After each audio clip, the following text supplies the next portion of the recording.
Bueno, la charla de hoy quizás sea una de las... uno de los aspectos en donde menos presencia tenemos de abogados litigantes, ¿no? Hay una etapa importante de todo esto que vamos a hablar que transcurre en sede administrativa, en sede judicial, pero más que nada con o abogados de la sede administrativa o con funcionarios públicos, con Ministerio Público, y no tanto con abogados particulares, cosa que me parece que con el paso del tiempo y a medida que se vayan generando especialistas en niñez, va a ir cambiando, ¿no? O sea, de a poco eso me parece que va a ir cambiando. Y también, vamos a ser francos, como siempre lo decimos, el ejercicio de la profesión es una profesión, no es un acto gratuito ni nada por el estilo. Me parece que a medida que se vayan reconociendo honorarios para trabajar dentro de lo que es la protección de los derechos de las personas en situación de extrema vulnerabilidad, como son los que vamos a ver hoy, también la participación del abogado se va a abrir un camino. O sea, uno puede, y eso somos toda persona que ha hecho derecho de familia desde el ejercicio de la abogacía, sabe que hay una porción de cosas que las haces gratis, y es cierto eso, o que las haces cobrando una porción de lo que deberías cobrar. Y en algunos casos está bien que así sea. O sea, en algunos casos uno se da cuenta de cómo es la cosa y lo hace porque quiere, digamos, ¿no? Porque está dispuesto a hacer eso. Pero también es cierto que el profesional tiene que vivir de su profesión y que hay que pagar los honorarios que hay que pagar como para que otras personas que se encuentran en situación de vulnerabilidad no queden sujetas a la buena o mala voluntad, a la buena voluntad en este caso de un abogado. Quizás desde ese punto de vista honorarios de 5 unidades ius sean un tantito escasos, ¿no? A ver, muchas veces esta cuestión es tan tarifada, tan acotada, no contempla extremos. En algunas situaciones puede ser que 5 unidades ius sea más que suficiente, y en otras situaciones es posible que con 5 unidades ius, no, en muchas, diría que en la gran mayoría, no logramos hacer absolutamente nada. Bueno, ¿de qué vamos a hablar hoy? Vamos a hablar de niñez. ¿De qué niñez? De la niñez que tiene sus derechos fundamentales gravemente afectados. Vamos a decir más claramente, muy gravemente afectados, sus derechos fundamentales. Esto no quiere decir que desconozcamos la situación de otra porción de la niñez que también tiene sus derechos gravemente afectados, pero con una pequeña diferencia no menor, y que quizás sea la que marca una especie de quiebre en la consideración de esto. En toda la niñez que hemos hablado hasta hoy, teníamos alguno de los adultos responsables que estaba haciéndose cargo de la situación.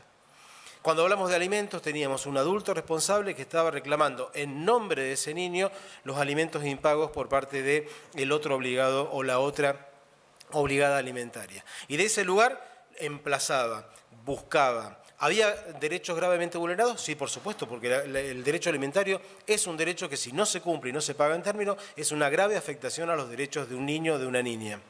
Pero uno de los adultos estaba en condiciones de equilibrar esa situación. Uno de los adultos obstaculiza el contacto con el otro adulto, al cual el niño tiene derecho a tener un contacto. Sin embargo, este otro reclama por esa situación. Entonces hay un adulto que está buscando el equilibrio, que está buscando el respeto por los derechos de esos chicos. Ahora bien, cuando nosotros tenemos a los dos, en general, a los dos adultos responsables como vulneradores de la situación de los chicos, de sus hijos en este caso, o de los niños que estén bajo su cuidado, ¿quién se va a hacer cargo de esa situación si ninguno de esos dos o si ninguno de los adultos responsables puede llegar a equilibrar? Y por el contrario, son quienes vulneran esa situación. En esos casos en particular, en donde nosotros empezamos a batallar hoy. ¿Sí? De todas las demás situaciones hemos hablado hasta ahora. Ahora vamos a hablar de estas situaciones, en donde un niño, una niña, un adolescente, un grupo de hermanos tienen sus derechos gravemente vulnerados por los adultos que están bajo su cuidado, que los están cuidando, mejor dicho, y no hay nadie que pueda llegar a reparar esa situación ni buscar un equilibrio.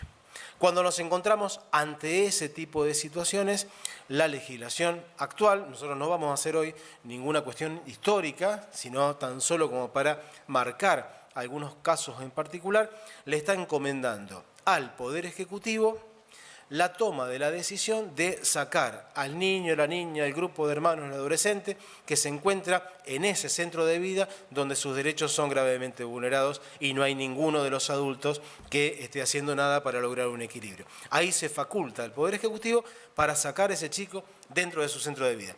Hasta ahí llegamos con la introducción, ¿sí? Es de esas situaciones en las que vamos a hablar hoy. Que es posible que en algunos casos pueda llegar a terminar en adopción. ¿Sí? Es posible esa situación, pero no es una consecuencia necesaria. Puede pasar una cantidad de cosas enormes antes de llegar a una posibilidad de adopción. Conmigo, Tomás Sosa Landelier, con Tomás se formó en Familia 5, creo que entraste de practicante, ¿no? Sí. Practicante, pasante, empleado. Tomás tuvo, hasta que se fue a la Cámara conmigo, a su cargo en Familia 5 todo el trabajo de elaboración y de control de los casos que venían de la Dirección Provincial de Niñez, y de alguna forma fue una especie de pionero en lo que luego se terminaron transformando como Secretarías de Vulnerabilidad, que se crearon hará 4 años, 4 años, que son secretarías especializadas que en Rosario y en Santa Fe se crearon para tratar el tema de la aplicación de la Ley Provincial de Niñez, y que espero que en el corto plazo también eso se replique en Villa Constitución, San Lorenzo, Cañada de Gómez y Casilda. Ojalá que lo logremos, o por lo menos empezar con alguna experiencia piloto en lo que son los juzgados unipersonales. Tommy, empezamos con la charla. Bueno, ante todo, bueno, buenas tardes. Bueno, muchas gracias, quería agradecerle a Marcelo. Y bueno, continuando con lo que él venía diciendo, es interesante primero tener como norte, para seguir hablando de los derechos de la niñez, el tema de la Convención Internacional sobre los Derechos del Niño. Teniendo como norte ello, de ahí vamos a hablar sobre la normativa nacional que nos regula, la Ley 26061, sobre protección integral de los derechos de niños, niñas y adolescentes, que en este caso nos vamos a adentrar en el caso de la normativa nacional, y en la cual las provincias y la ciudad autónoma han sancionado sus respectivas legislaciones, adecuándolas también a la normativa nacional, y que en el caso de la provincia de Santa Fe lleva el número 12967. Para el caso de la Ley Nacional 26061, nosotros tenemos el concepto de interés superior del niño, del centro de vida, y tenemos allí que la Ley 26061 crea una serie de organismos, no, la 12967. La 12967 crea una serie de organismos que van a tener a cargo todo lo que es la regulación de este sistema de protección de la niñez, ¿sí? Déjame introducir una cosita allí.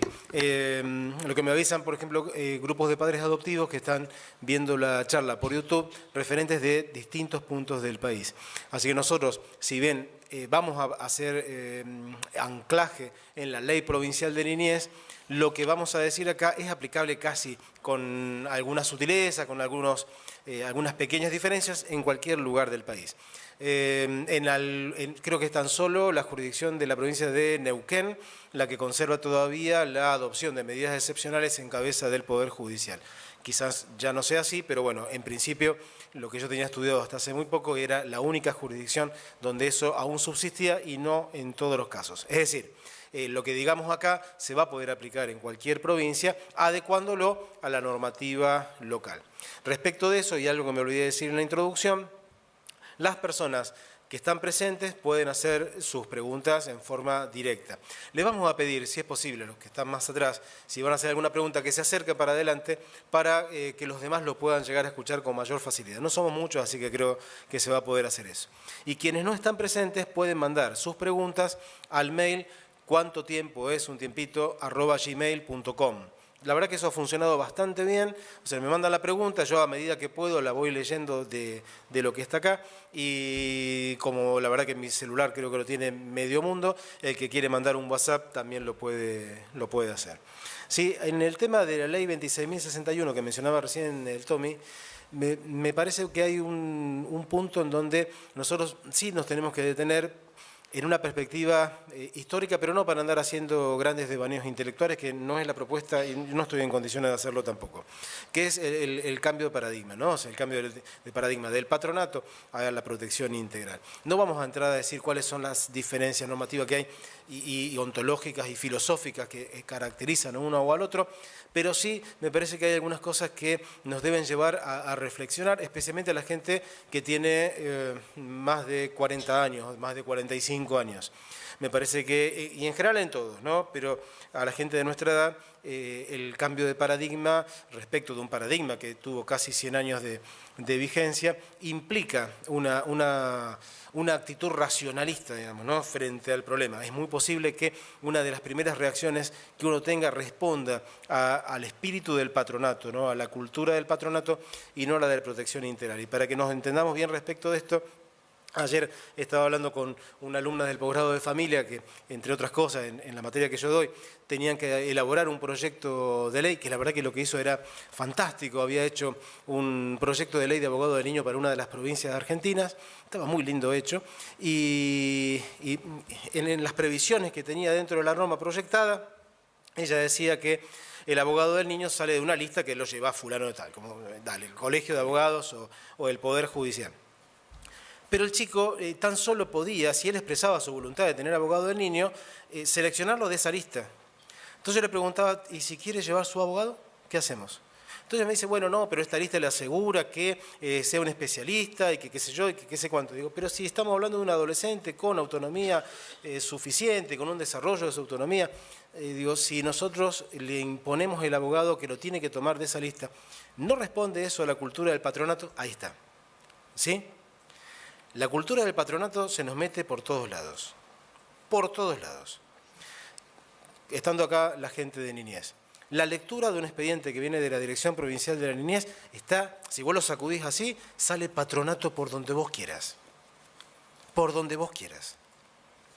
Colocarse en que el niño es sujeto de derecho, totalmente autónomo y distinto de mí, ¿sí? Que yo no estoy para disponer lo que sea lo más, no hablo como juez exclusivamente, hablo en general, ¿no? Para decirle qué es lo más conveniente para él, sino que lo que yo tengo que hacer es respetar su autonomía, respetar su cultura, respetar su sistema de creencia, colocarme desde ese lugar y recién ahí decidir qué es lo que tengo que decidir.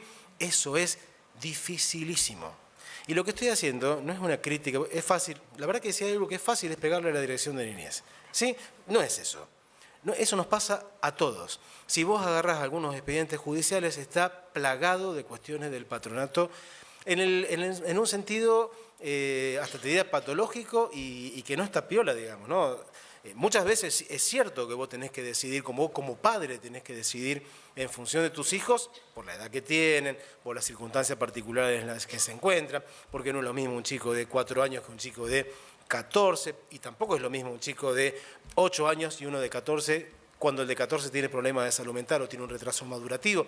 No es lo mismo la situación de un chico que todas las noches, cuando llega a su casa, come, tiene un plato de comida y al día siguiente va a la escuela y sus padres lo llevan, aquel que tiene que ir a comer y como única comida del día tiene la del comedor escolar. No estamos hablando de las mismas situaciones, las vulnerabilidades son absolutamente distintas y vos tenés que pensar esa cuestión de la protección integral desde esa perspectiva. Eso es muy difícil de hacer, ¿sí?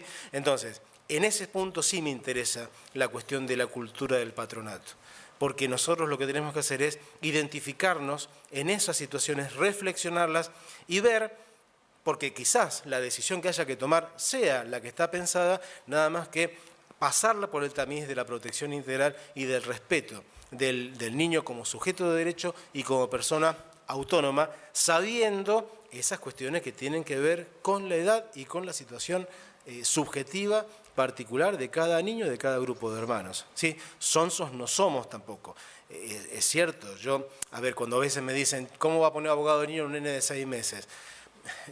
A ver, claro, desde el punto de vista del patrocinio, es obvio que un chico de 6 meses no va a tener un abogado patrocinante, porque para que tenga abogado patrocinante tiene que tener una persona que le dé instrucciones. Obviamente que un chico de 6 meses no va a dar instrucciones, lo que no quiere decir que no tenga su abogado particular dentro del proceso, llámalo como quieras.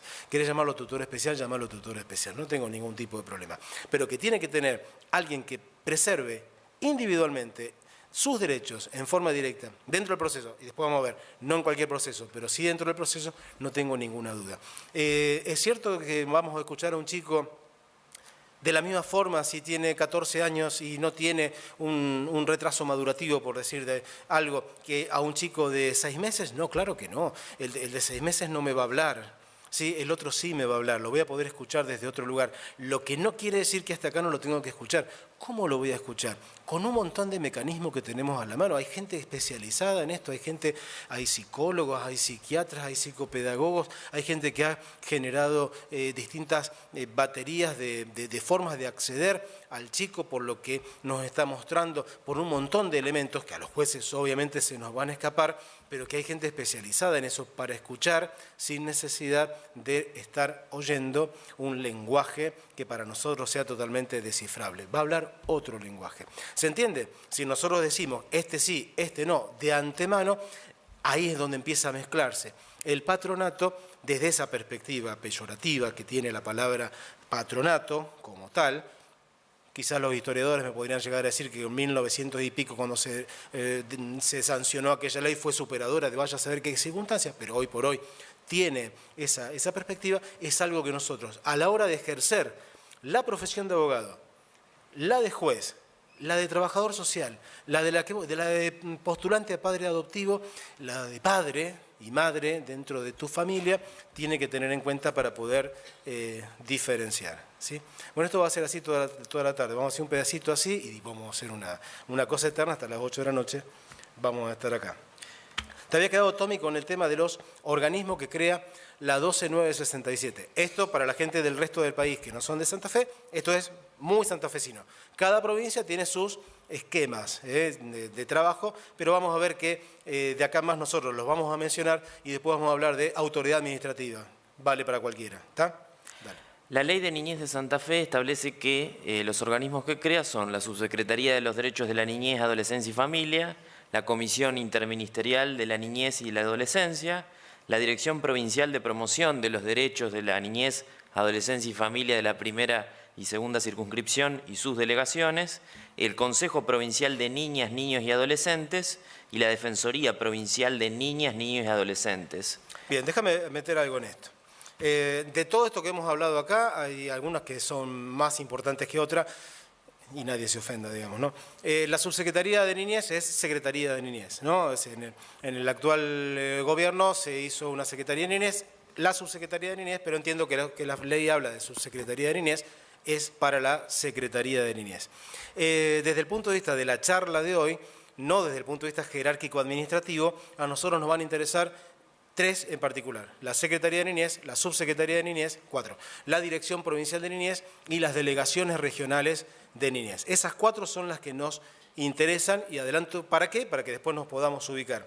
Las 4 pueden adoptar medidas excepcionales, ¿sí? Cada cual en el ámbito de su competencia. ¿Por qué? La Secretaría y la Subsecretaría son provinciales, ¿sí? El que puede más, lo más puede lo menos, digamos, ¿no? Si yo puedo, dependen de mí estas reparticiones y todas tienen dentro del segundo nivel de intervención la posibilidad de adoptar medidas excepcionales, evidentemente el secretario de Niñez, la subsecretaría de Niñez pueden adoptar medidas excepcionales en cualquier lugar del país. Esto se ha utilizado especialmente cuando, como todo ser humano, si vos tenés un delegado regional de Niñez que está enfermo, bueno, alguien tiene que adoptar una medida cuando hay que adoptarla, lo adopta el subsecretario de Niñez o el secretario de Niñez actualmente.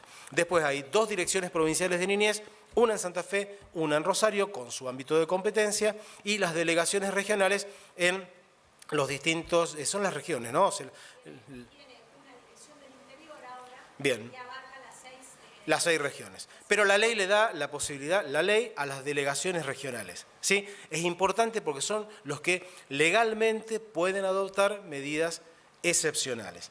Las otras reparticiones creadas parto de una que para mí es muy importante, que es el Consejo Provincial de Niñez. Cuando el Consejo Provincial de Niñez funcionó bien, se logró una modificación a la ley de niñez, amén de otras cosas, ¿no? Cómo se llegó a esa modificación de la ley de niñez. Pero en un ámbito donde todo el mundo, los que participábamos en esto, las direcciones provinciales, los organismos no gubernamentales, un montón de gente iba, opinaba y llevaba, obviamente que no tiene capacidad decisoria, pero sí de debate, ¿sí? Ahora se volvió a reunir, dame un segundo.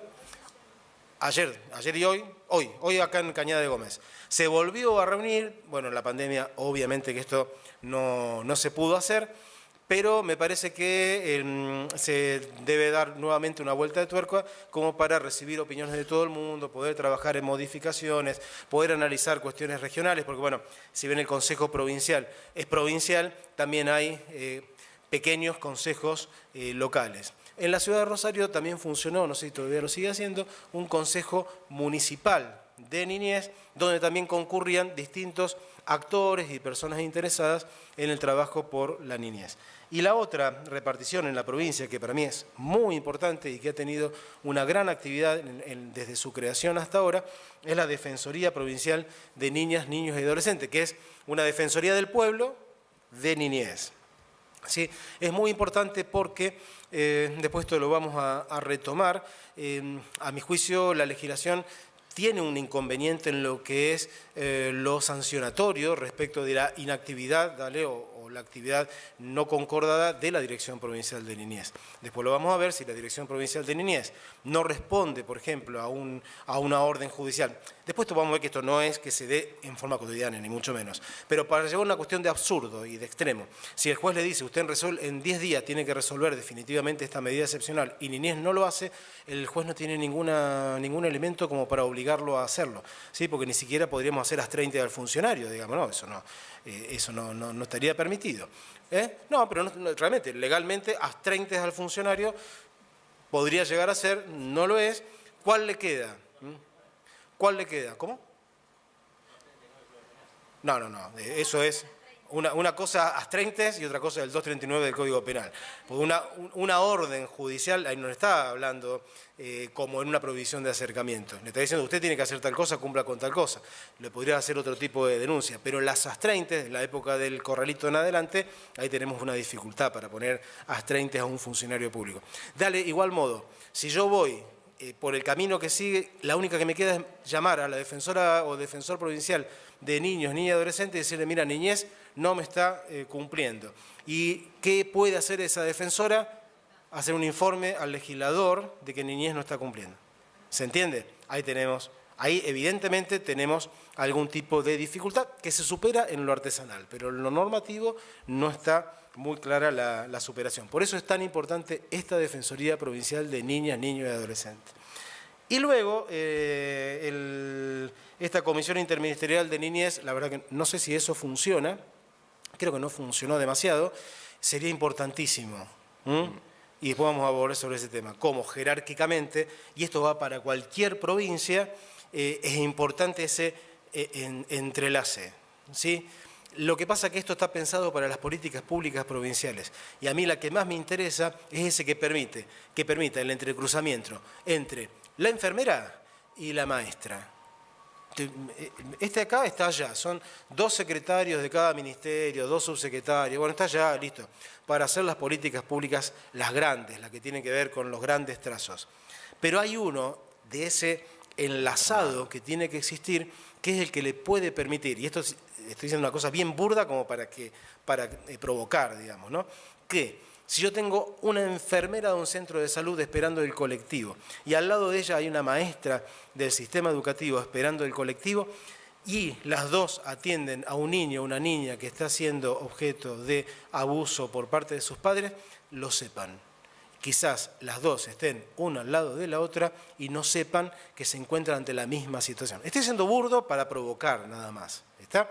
Si eso lo llevas a niveles un poquito más altos, te vas a encontrar con que administrativamente responden jerárquicamente a órdenes distintos, entonces quizá la maestra se dio cuenta, se lo dijo a la vice se lo dijo a la directora lo dijo al socio educativo, el socioeducativo tomó un determinado camino. La enfermera se lo dijo a la directora o encargada del centro de salud, ella se lo dijo a otro referente del Ministerio de Salud y seguimos con la misma situación. Tenemos un Ministerio de Salud y un Ministerio de Educación, los dos esperando la parada del colectivo y quizás ninguno de los dos esté enterado de lo que pasa.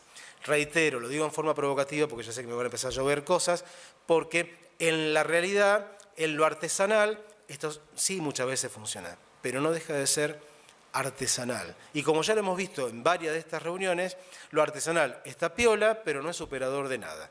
Lo institucional es lo que tiene que dar una respuesta totalmente distinta, que como lo vamos a ver, tiene que estar radicada en los servicios locales, que tienen que funcionar como servicios locales. ¿Seguimos? Bueno, yendo un poco a lo que es el sistema provincial de promoción y protección de los derechos de niños, niñas y adolescentes, nosotros contamos con un primer nivel de intervención. Podemos detallar allí la intervención que hacen las escuelas, los hospitales, los clubes de barrios, las iglesias, la educación informal. Este primer nivel de intervención adopta, estamos hablando de lo comunal, digamos, puede llegar a adoptar medidas de protección integral, que estamos hablando de establecer medidas que impliquen lograr un equilibrio de derechos de los niños con su familia de origen, ¿sí? Es por eso que es muy interesante la enumeración de esas medidas que hace la ley nacional, por ejemplo, que habla de, por ejemplo, becas de estudio, asistencia integral a embarazada, inclusión en programas destinados al fortalecimiento y apoyo familiar, cuidado orientado y apoyando a los padres en el cumplimiento de sus obligaciones, bueno, asistencia económica, etcétera, ¿sí? Después pasamos a un segundo nivel de intervención, todo esto dentro de la ley provincial, en donde acá la que toma estas medidas es la autoridad administrativa de aplicación de la ley de niñez, ¿sí? Que en este caso va a adoptar las medidas de protección excepcional. En el caso de estas medidas de protección excepcional, a diferencia de las medidas de protección integral, en las medidas de protección excepcional acá hay una acción del Estado directa sobre niños que se los separa de su familia, ¿sí? Y acá, porque se ve y se manifiesta una vulneración patente de derechos de esos niños, ¿sí? Sí, o sea, gravísima de derechos. Y reitero, con este criterio de que ninguno de los adultos responsables repara esa situación. ¿Sí? Fíjate, este tema del primer nivel de intervención y segundo nivel de intervención es una de las preguntas que hicieron ayer por la cuenta de Gmail. Me parece que hay dos perspectivas para encarar este tema. Hay una perspectiva muy normativa, muy legal, que depende de cada norma provincial. O sea, cada norma provincial puede llegar a estructurar esto con distintos nombres, con distintos alcances. Entonces vamos a hacer dos miradas respecto de primer nivel de intervención y segundo nivel de intervención. Si vos agarrás la ley provincial de Santa Fe, te va a decir que el primer nivel de intervención está integrado por las reparticiones provinciales, municipales, comunales y organizaciones no gubernamentales del ámbito local, ¿sí? Del ámbito bien local. Y el segundo nivel de intervención por los organismos que hablábamos antes, secretaría, subsecretaría, direcciones provinciales, direcciones regionales. Ese es el segundo nivel de intervención. Eso desde un punto de vista normativo. Como recién decía el Tommy, nosotros tenemos que pensar esto desde otra perspectiva. Y esto sí es trasladable para interpretar en cualquier ordenamiento provincial. Nosotros tenemos un primer nivel de personas operando con niñas, niños y adolescentes que trabaja en forma directa con ellos. ¿Sí? Y es eso lo que decía Tomás, de toda esa cantidad de gente que trabaja. Primero la familia propia, ¿no? La que está en contacto directo con el chico. Pero también tenés la maestra, la enfermera, la pediatra, el profesor de básquet del club, el club de barrio, otras cuestiones, porque muchas veces los ejemplos que damos son siempre, fíjate que esto también hay que analizarlo, en general los ejemplos que damos son de sectores marginales, ¿sí? Hablamos del centro de salud, no hablamos de otro tipo de situaciones, pero también están. Todos esos forman parte de una primera intervención, no sé si un primer nivel, pero sí de una primera intervención, de la intervención que está más pegadita a la situación del chico. Es esa cantidad de gente que son los que detectan la situación de vulneración respecto de un determinado chico, son la que va a llevar esa información al segundo nivel de intervención para que ese segundo nivel de intervención tome algún tipo de decisión. ¿Está? Si yo lo pienso al revés, desde el punto de vista del segundo nivel de intervención, nunca se va a enterar de lo que pasa normalmente en la vida cotidiana porque no tiene esa infraestructura de personas. Desde el punto de vista del Estado, ¿quiénes son los que tienen una red enorme vinculada con lo social que está en todos lados? Educación y salud, sin ningún tipo de duda, especialmente educación. Hay maestros en todos los barrios y hay maestros en general muy comprometidos con la situación que van a llevar la información necesaria para poder adoptar decisiones. Hay un conjunto de personas que trabajan en salud que hace exactamente lo mismo. Y esto no diferencia clases sociales. O sea, están en todos lados. Son los que se nutren de esa información. Y por eso nosotros lo extendemos, aunque normativamente no esté tan claramente establecido, en ese primer de intervención hasta los clubes de barrio, a los maestros, la maestra de piano, no sé si se sigue usando eso, pero hay un rubro, una cantidad de gente que son los vecinos, gente que detecta situaciones que puede llevar esa información a quienes tienen que tomar algún tipo de decisión bastante más pesada desde el punto de vista de lo que son los derechos que otro tipo de medidas. Entonces, ¿qué tenemos que mezclar acá también para poder diferenciar un nivel de intervención y otro nivel de intervención? ¿Cuáles son las medidas que pueden adoptar?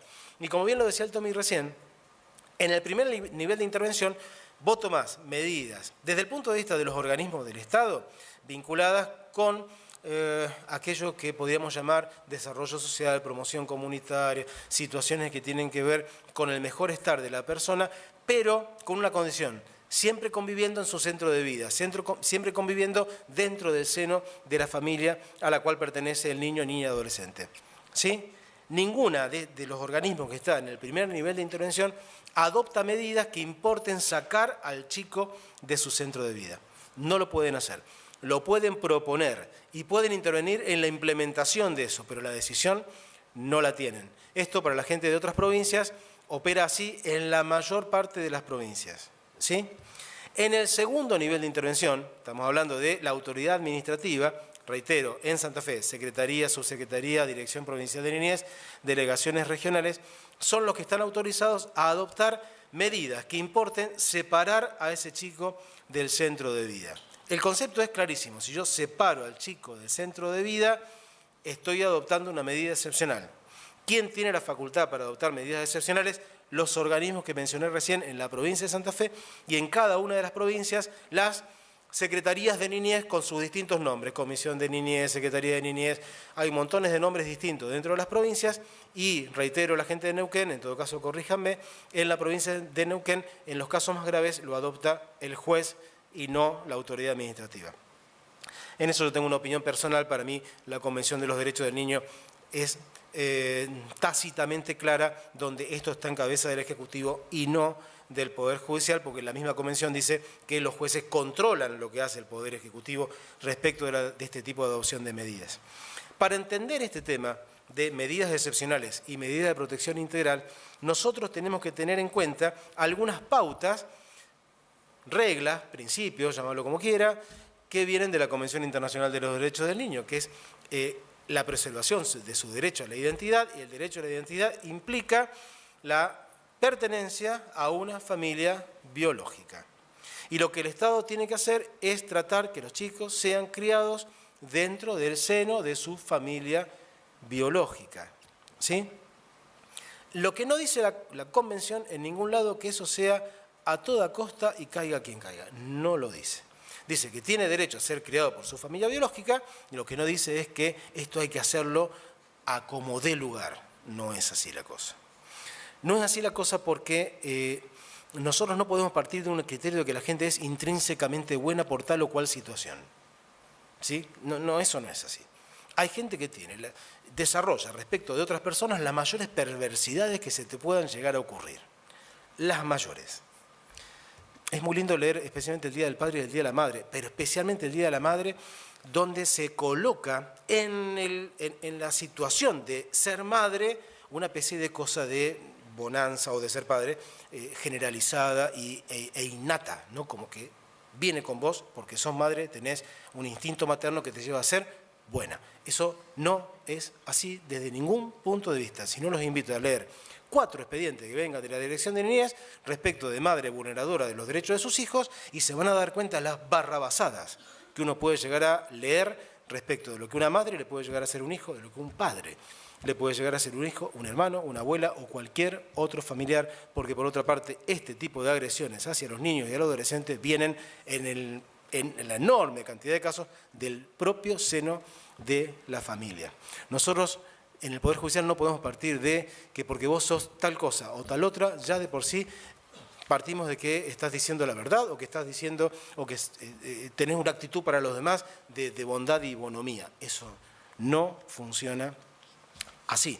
Entonces, nosotros tenemos en ese segundo nivel de intervención como característica que lo adoptan determinados organismos administrativos y por sobre todas las cosas adoptan medidas de protección excepcional, que implica sacar a los chicos de su centro de vida.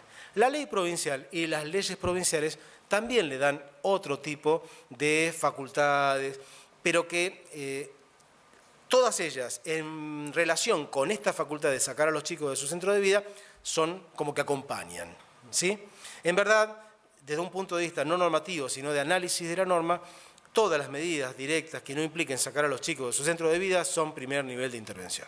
A punto tal que si vos me apurás un poco, para mí la Dirección Provincial de Niñez, desde el punto de vista de la adopción de medidas excepcionales, debería estar en el Ministerio de Justicia, integrado por abogados.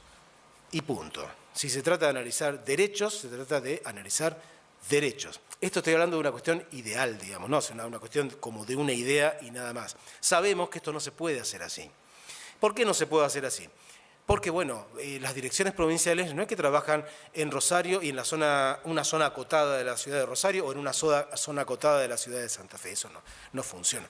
Funciona en toda la provincia y vos vas a tener que suplir en algunas situaciones carencias que tienen las autoridades locales, carencias que tiene la propia autoridad local en ciudades grandes. A ver, la ciudad de Rosario no tuvo servicio local de niñez durante años y años y años. Entonces, ¿cómo había que suplir eso? Y cómo mejor se podía. ¿Sí? Con la Dirección Provincial de Niñez, con la Dirección Municipal de Niñez, recurriendo a distintos organismos, a distintas cosas. Entonces, ese segundo nivel de intervención no es que se puede dedicar únicamente a un análisis de derechos, tiene que ir un poquito más allá, ¿sí? Por eso Niñez tiene otro tipo de empleados que no son solamente abogados, trabajadores sociales, bueno, un conjunto de personas de otras disciplinas que también conllevan la posibilidad de análisis de cuándo se adopta o no una medida excepcional. No sé si quedó claro, pero me parecía que había que darle un ratito a este tema de primer nivel de la intervención, segundo nivel de intervención. En este punto tenemos que ser muy claros porque marca competencias. A ver, ¿en cuánto tiempo es un tiempito de obra de teatro? Nosotros ponemos muchas situaciones que están pensadas para dar clases. Cuando yo pensé eso, lo pensé para dar clases. No para todo lo que pasó después. Lo pensé para dar clases. Entonces, algunas escenas están para trabajar. Viene la secretaria de violencia y le dice, tengo un chico que vino con la mamá y dice que el papá le pega. ¿Sí? El juez le dice, ¿entrevistaste a los chicos? Sí. Cuando entrevista a los chicos dice que cuando el papá le pega y termina de pegarle, lo estoy diciendo muy brevemente, la que le pega es la mamá. O sea, que le pega al papá, le pega a la mamá. Y el juez le responde, hace que se queden acá y llama a la Dirección de Niñez. ¿Por qué le dice llamar a la Dirección de Niñez? Porque si el que vulnera derechos es el papá y la que vulnera derechos es la mamá, y él tiene que disponer, sacar a esos chicos del centro de vida, aún llevándolo a la casa de al lado, que es la de la abuela, eso es una medida excepcional. Y el juez de familia no la puede disponer, la tiene que disponer la Dirección de Niñez. Ahora bien, es cierto también que si vos llamás a la Dirección Provincial de Niñez, imagínate que esto pasa un viernes a la tarde, hablás con Patricia y le decís, che, mira, tengo esta situación, y Patricia te dice, mira, estoy en 4 lugares distintos y tengo en este momento 4 personas, el juez algo tiene que hacer, es evidente eso, alguna decisión tiene que tomar, porque tampoco va a decir, no, mire, yo no soy competente y no hago absolutamente nada, porque ahí sí que va a ser incompetente, en otro sentido de la incompetencia, ¿sí? Entonces, algo va a hacer, pero lo normal, y esto no es una cosa que sea algo extraño para el tribunal, ni mucho menos. Ante esa situación se llama a la dirección de niñez manda un agente, obviamente que no va a mandar a la directora provincial de niñez porque no tiene 8 cuerpos para estar en todos lados, pero va a mandar un agente, lo va a mandar al doctor, al madre, va a mandar a alguien que pueda llegar. No, ¿a vos no te va a mandar? A veces sí. Ah, bueno, yo te he visto, así que no. Y que pueda llegar a tomar una decisión en ese momento, en esa situación. ¿Está? Pero fíjense cómo el segundo nivel y el primer nivel establecen distintas competencias. Si yo tengo un chico que era vulnerado sus derechos por todos los adultos responsables, se fue de su casa a la casa de la tía, ¿sí?, y va a niñez a pedir una medida de protección excepcional, ahí no tiene nada que hacer niñez. ¿Por qué? Porque él ya no se encuentra dentro del lugar, el centro de vida donde le vulneraban los derechos, sino que está bajo el cuidado de una tía. Ahí, no digo que no tenga nada que hacer, a lo mejor tiene que hacer, pero no se encuentra en una situación de urgencia. Ahí es posible que vayas al juzgado y el juzgado te dé una guarda provisoria en cabeza de la tía. Y ahí sí el juez tiene competencia. Si Niñez hubiera respondido y se hubiera hecho competente, creo que ahí no hubiera habido un conflicto de competencia, en el otro sí. ¿Se entiende esto? Ese chico ya no se encontraba en esa situación de riesgo, se encontraba en otro riesgo, porque es posible que esa tía te venga a decir, mire, tenemos mucho temor que venga el padre, que venga la madre, que vengan los hermanos, qué sé yo, y que se lo lleven o que lo mueran a palos o cualquier cosa. Bueno, el juez tiene otras respuestas para dar allí, el de familia. La guarda del 657 una guarda en situaciones de gravedad para los que no son abogados y toda la batería de cosas que puede hacer por violencia familiar. Cosa que la Dirección Provincial de Niñez o la autoridad administrativa no tiene. Cuando la autoridad administrativa adopta una medida excepcional, reitero, adopta la medida excepcional porque es segundo nivel de intervención, no tiene facultad para allanar domicilio, por ejemplo. Vamos a tomar un ejemplo bien clarito. La maestra y la pediatra se dan cuenta de una determinada situación de abuso grave de derechos respecto de un grupo de hermanos. Lo comunica a la Dirección Provincial de Niñez, vamos a hacerlo bien corto.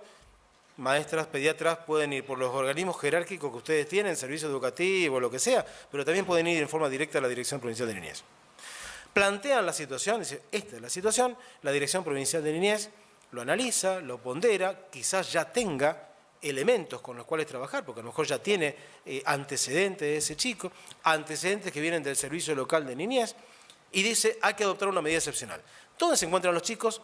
En convivencia con las personas que eventualmente o potencialmente están siendo los vulneradores de derechos. ¿Puede ir la Dirección Provincial de Niñez y sacarlos de la casa? Únicamente si toca el timbre y se los entregan, cosa que no va a ser así. ¿Qué tiene que hacer en ese caso la Dirección Provincial de Niñez? O la autoridad administrativa? Adopta una medida excepcional que se llaman de urgencia, ¿sí?, pero puedo ver que son lo mismo, y le pide al juez que esté de turno que dé una orden de allanamiento para poder ingresar a ese domicilio y que esos chicos se vayan con la Dirección Provincial de Niñez. No es que el juez esté adoptando una medida excepcional, es lo mismo en paralelo a lo que vimos la semana pasada con salud mental. ¿Sí? El juez ordena el traslado compulsivo, pero no la internación.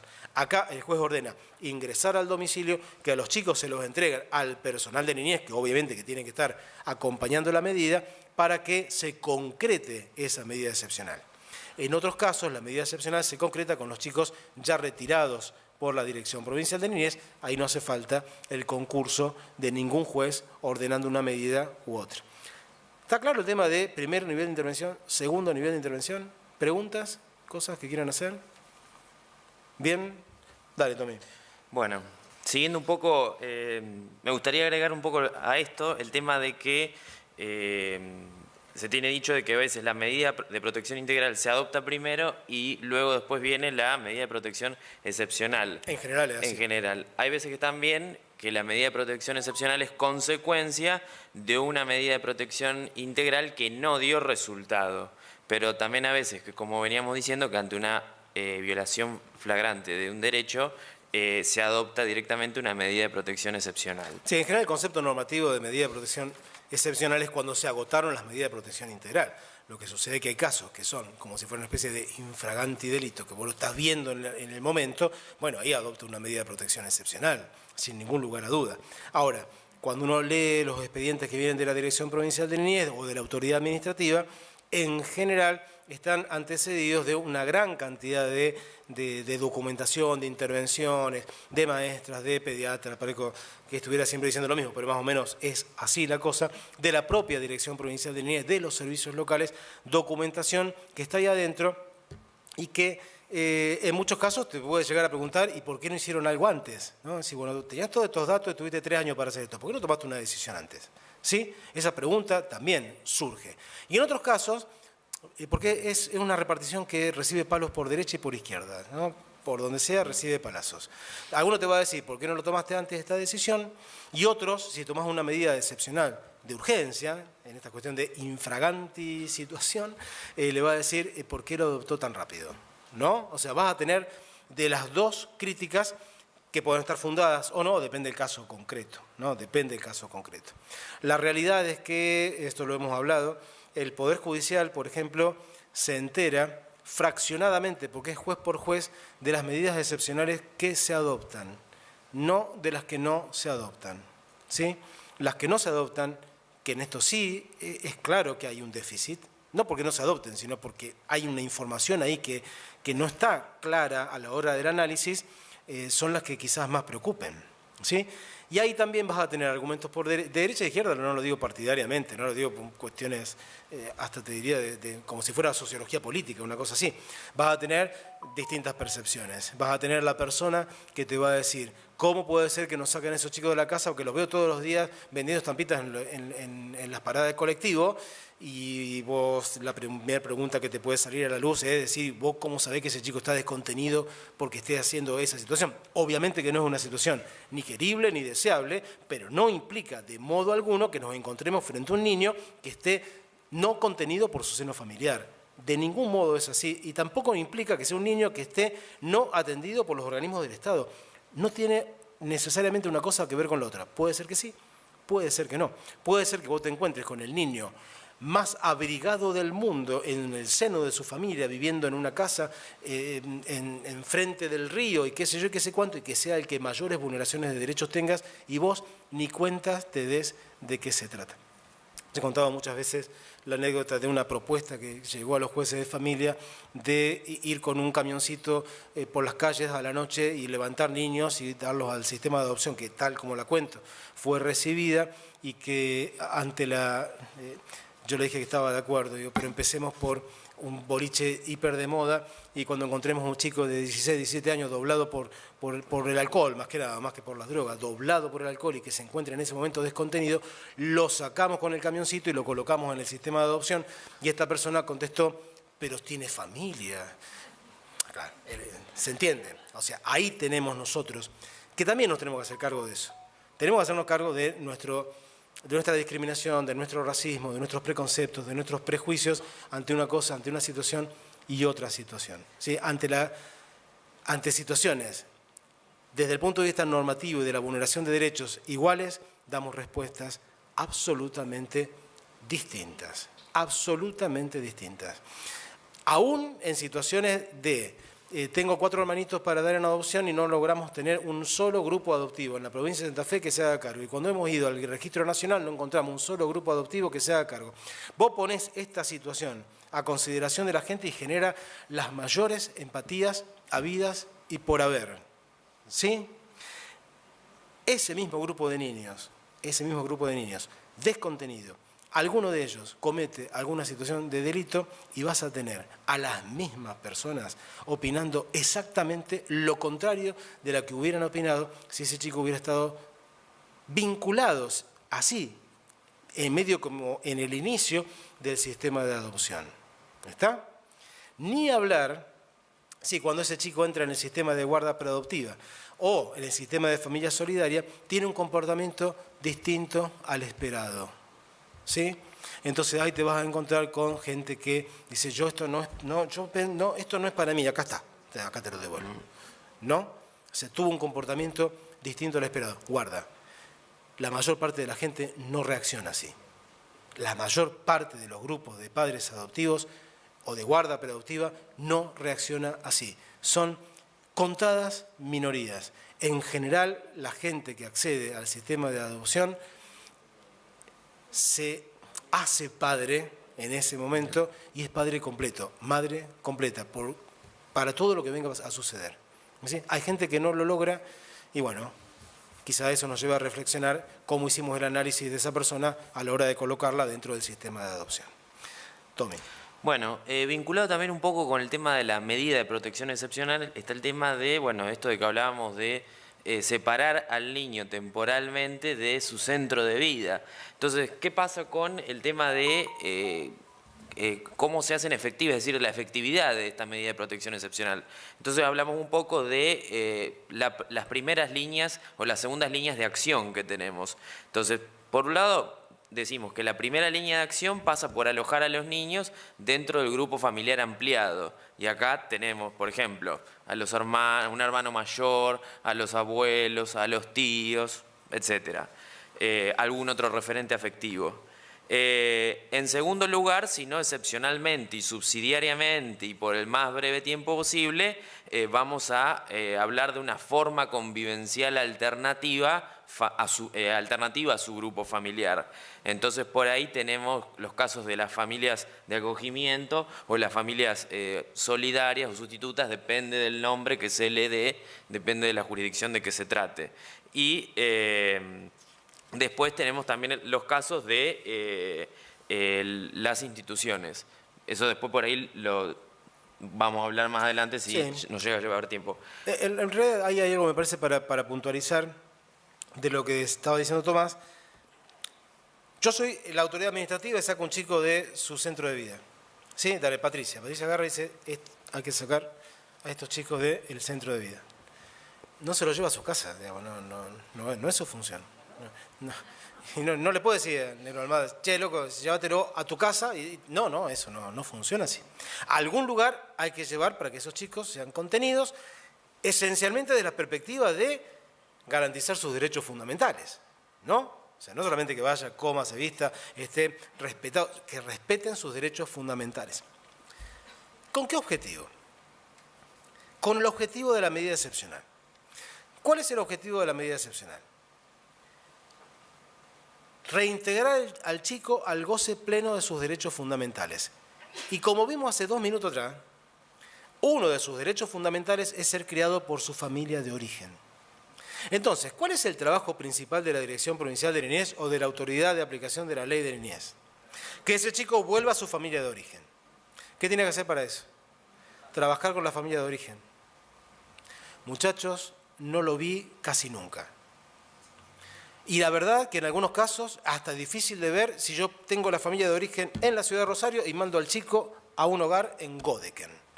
Si vos no le asegurás a esa familia de origen la posibilidad de verlo, si vos no trabajás con ellos la posibilidad de superar su situación de vulneración de derechos de la propia familia, porque vamos a ser sinceros, la mayor parte de las medidas excepcionales se adoptan con gente de los grupos más marginales y no con la clase media ni con la clase media alta. Si no, vos no vas a trabajar el tema de la pobreza, si vos no vas a trabajar el tema del alcoholismo, de la drogadicción, de cómo está atravesado, va a ser muy difícil que ese chico vuelva a su lugar de origen. Puede hacer eso la Dirección Provincial de Niñez, pero lo único que puede llegar a hacer es a coordinar y a pedir que otros trabajen eso. Porque no tiene ninguna posibilidad, ni orgánica, ni normativa, de trabajarlo per se.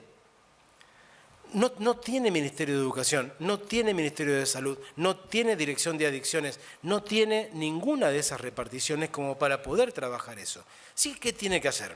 La posibilidad de coordinar con todos ellos ese trabajo. Para ello, fíjate que piola estaba ese tema de la comisión interministerial. No para que 2 secretarios se reúnan en Santa Fe y en Rosario cada tanto de delinear política, sino para que se reúnan en lo territorial. ¿Cómo hacemos con esto? Y ahí es donde se mezclan las cosas y hay una herramienta hermosa para trabajar que son los servicios locales. Los servicios locales no están pensados como coordinaciones, están pensados como otra cosa con la ley. Pero en realidad, si nosotros tuviéramos un servicio local que pudiera coordinar todos esos organismos que están establecidos en órdenes jerárquicos distintos, podríamos trabajar con la familia de origen. La realidad te marca que en general el acento está puesto en el chico, y obviamente que tiene que estar puesto el chico, en la reparación de sus derechos vulnerados. Y se trabaja mucho con el chico, con hogares, con familias solidarias, con atención, con todos los defectos que pueda llegar a haber. Pero con la familia de origen, poco y nada. En algunos casos, Ese trabajo con la familia de origen viene con una avería en su línea de flotación, ¿sí? Viene complicado de entrada. De entrada vos ya sabés que va a ser dificilísimo trabajar con esa familia de origen por la situación subjetiva en la que se encuentra, ¿sí? Y no hablo de cuestiones económicas. Algunas familias de origen tienen todos los recursos económicos del mundo y no tienen cómo ser familias contenedoras y preservadoras de los derechos de sus hijos con derechos vulnerados, ¿sí? No estoy hablando de una cosa y de la otra. ¿Por qué digo esto? Porque esa medida excepcional tiene un plazo de duración. No es eterna. Sí, Gonzalo.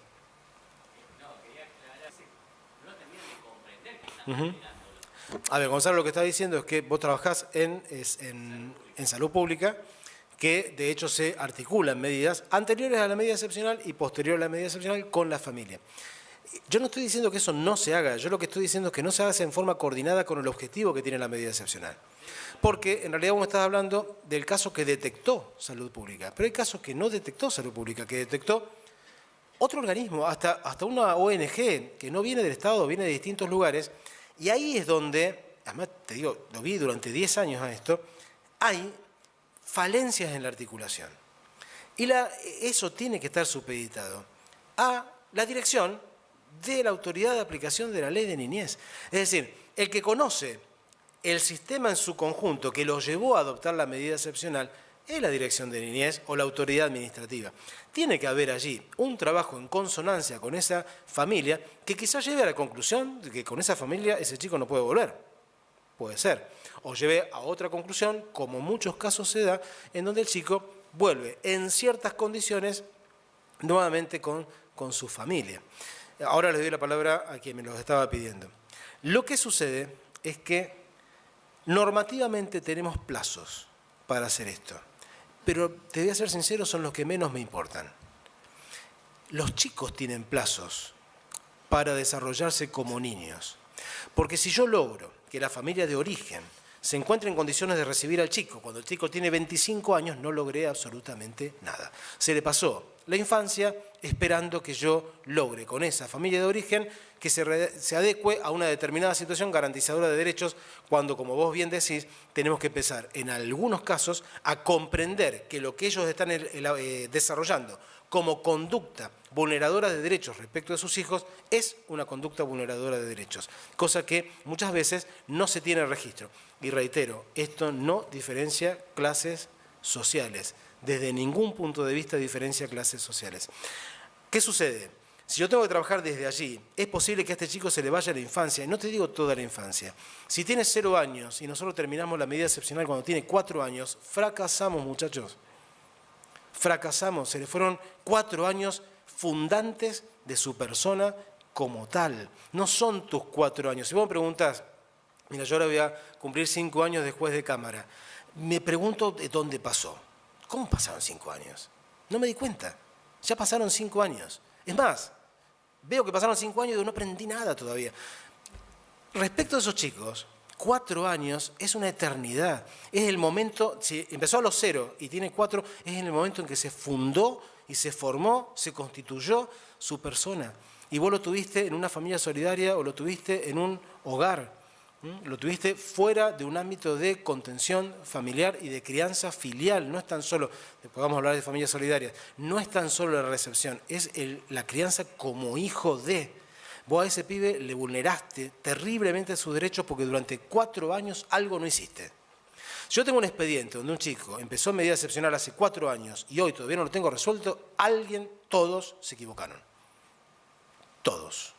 No es comprensible que un chico esté dentro del sistema 4 años. Hay plazos, hay un plazo normativo, pero hay un plazo sustancial que es el plazo de los pibes. Y como he dicho alguna vez, el plazo de los pibes no se cuenta con nuestros relojes, se cuenta con los relojes de los pibes. ¿Qué dice la ley? La ley te dice que la medida excepcional puede durar, y acá hay un problema de redacción normativa. Hay un artículo del Código Civil y Comercial que está puesto en la parte de adopción, que es el 607, que dice que la autoridad administrativa, en el plazo máximo de 6 meses, tiene que decirle al juez de familia si propone o no que sea declarado el chico en situación de adoptabilidad. ¿Está? Vamos a hacer un esquema. Dirección de Niñez, Autoridad Administrativa, sacó al chico de su centro de vida. ¿Qué tiene que hacer con eso? Para la provincia de Santa Fe, si adoptaste una medida excepcional de urgencia o adoptaste una medida excepcional, es exactamente lo mismo. La de urgencia lo hiciste porque no tenías ningún elemento ahí en la mano, no tenías la máquina de escribir, no tenías nada, no tenías los antecedentes y te encontraste ante esa situación y adoptaste la medida excepcional de urgencia. Obviamente que no pueden ser todas.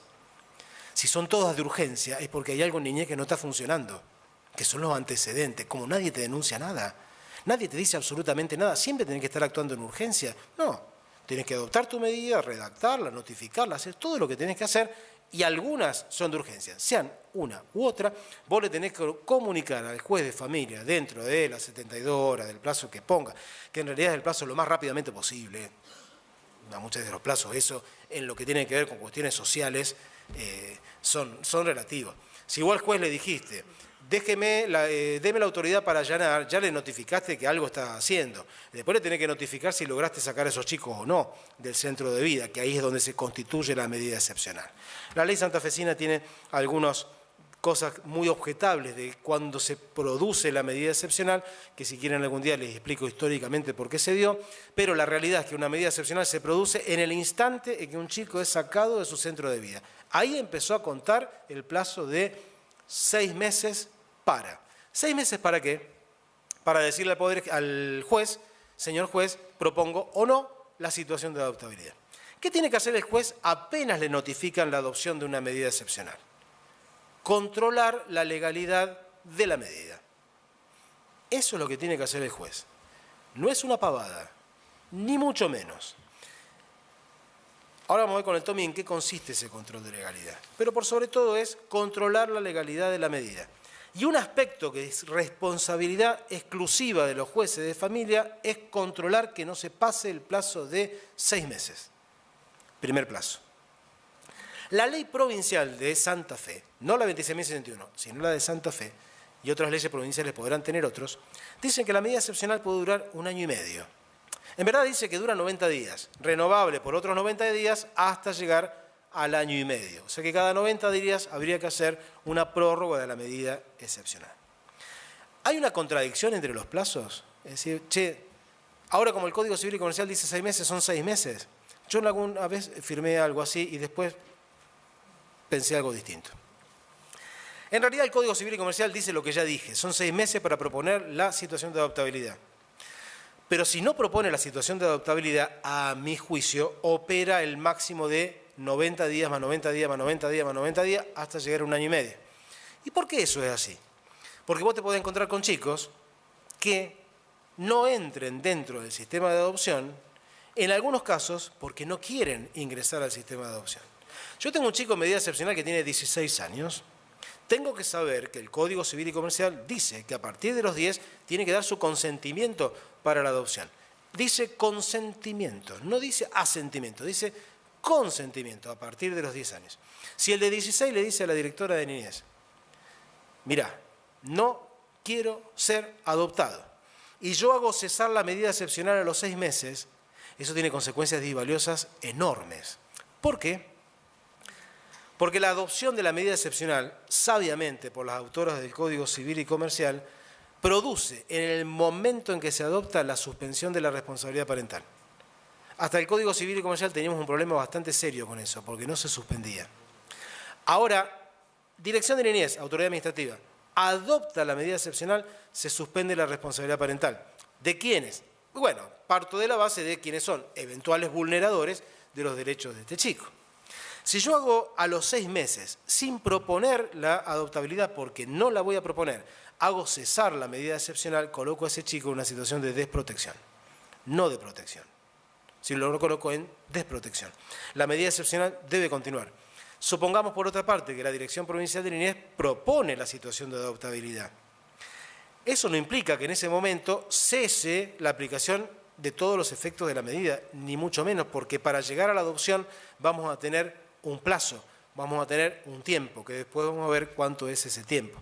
Entonces, en general, tenemos, a mi entender, 2 plazos. El de 6 meses, que es para proponer la situación de adoptabilidad, y un plazo mayor, que en la provincia de Santa Fe es de 1 año y medio máximo desde la adopción de la medida excepcional, para proponer cualquier otra medida, que ahora vamos a ver cómo puede ser el desenlace de esas medidas. Ya te doy la palabra. ¿A dónde los vamos a alojar? Tomamos la medida excepcional, sacamos al chico de la casa. ¿Dónde lo llevamos? Ya vimos. ¿A la casa de Patricia? No. ¿Cuál es el primer lugar donde tiene que ir y pensarse a dónde ir el chico? A su familia ampliada, al abuelo, al tío, al hermano.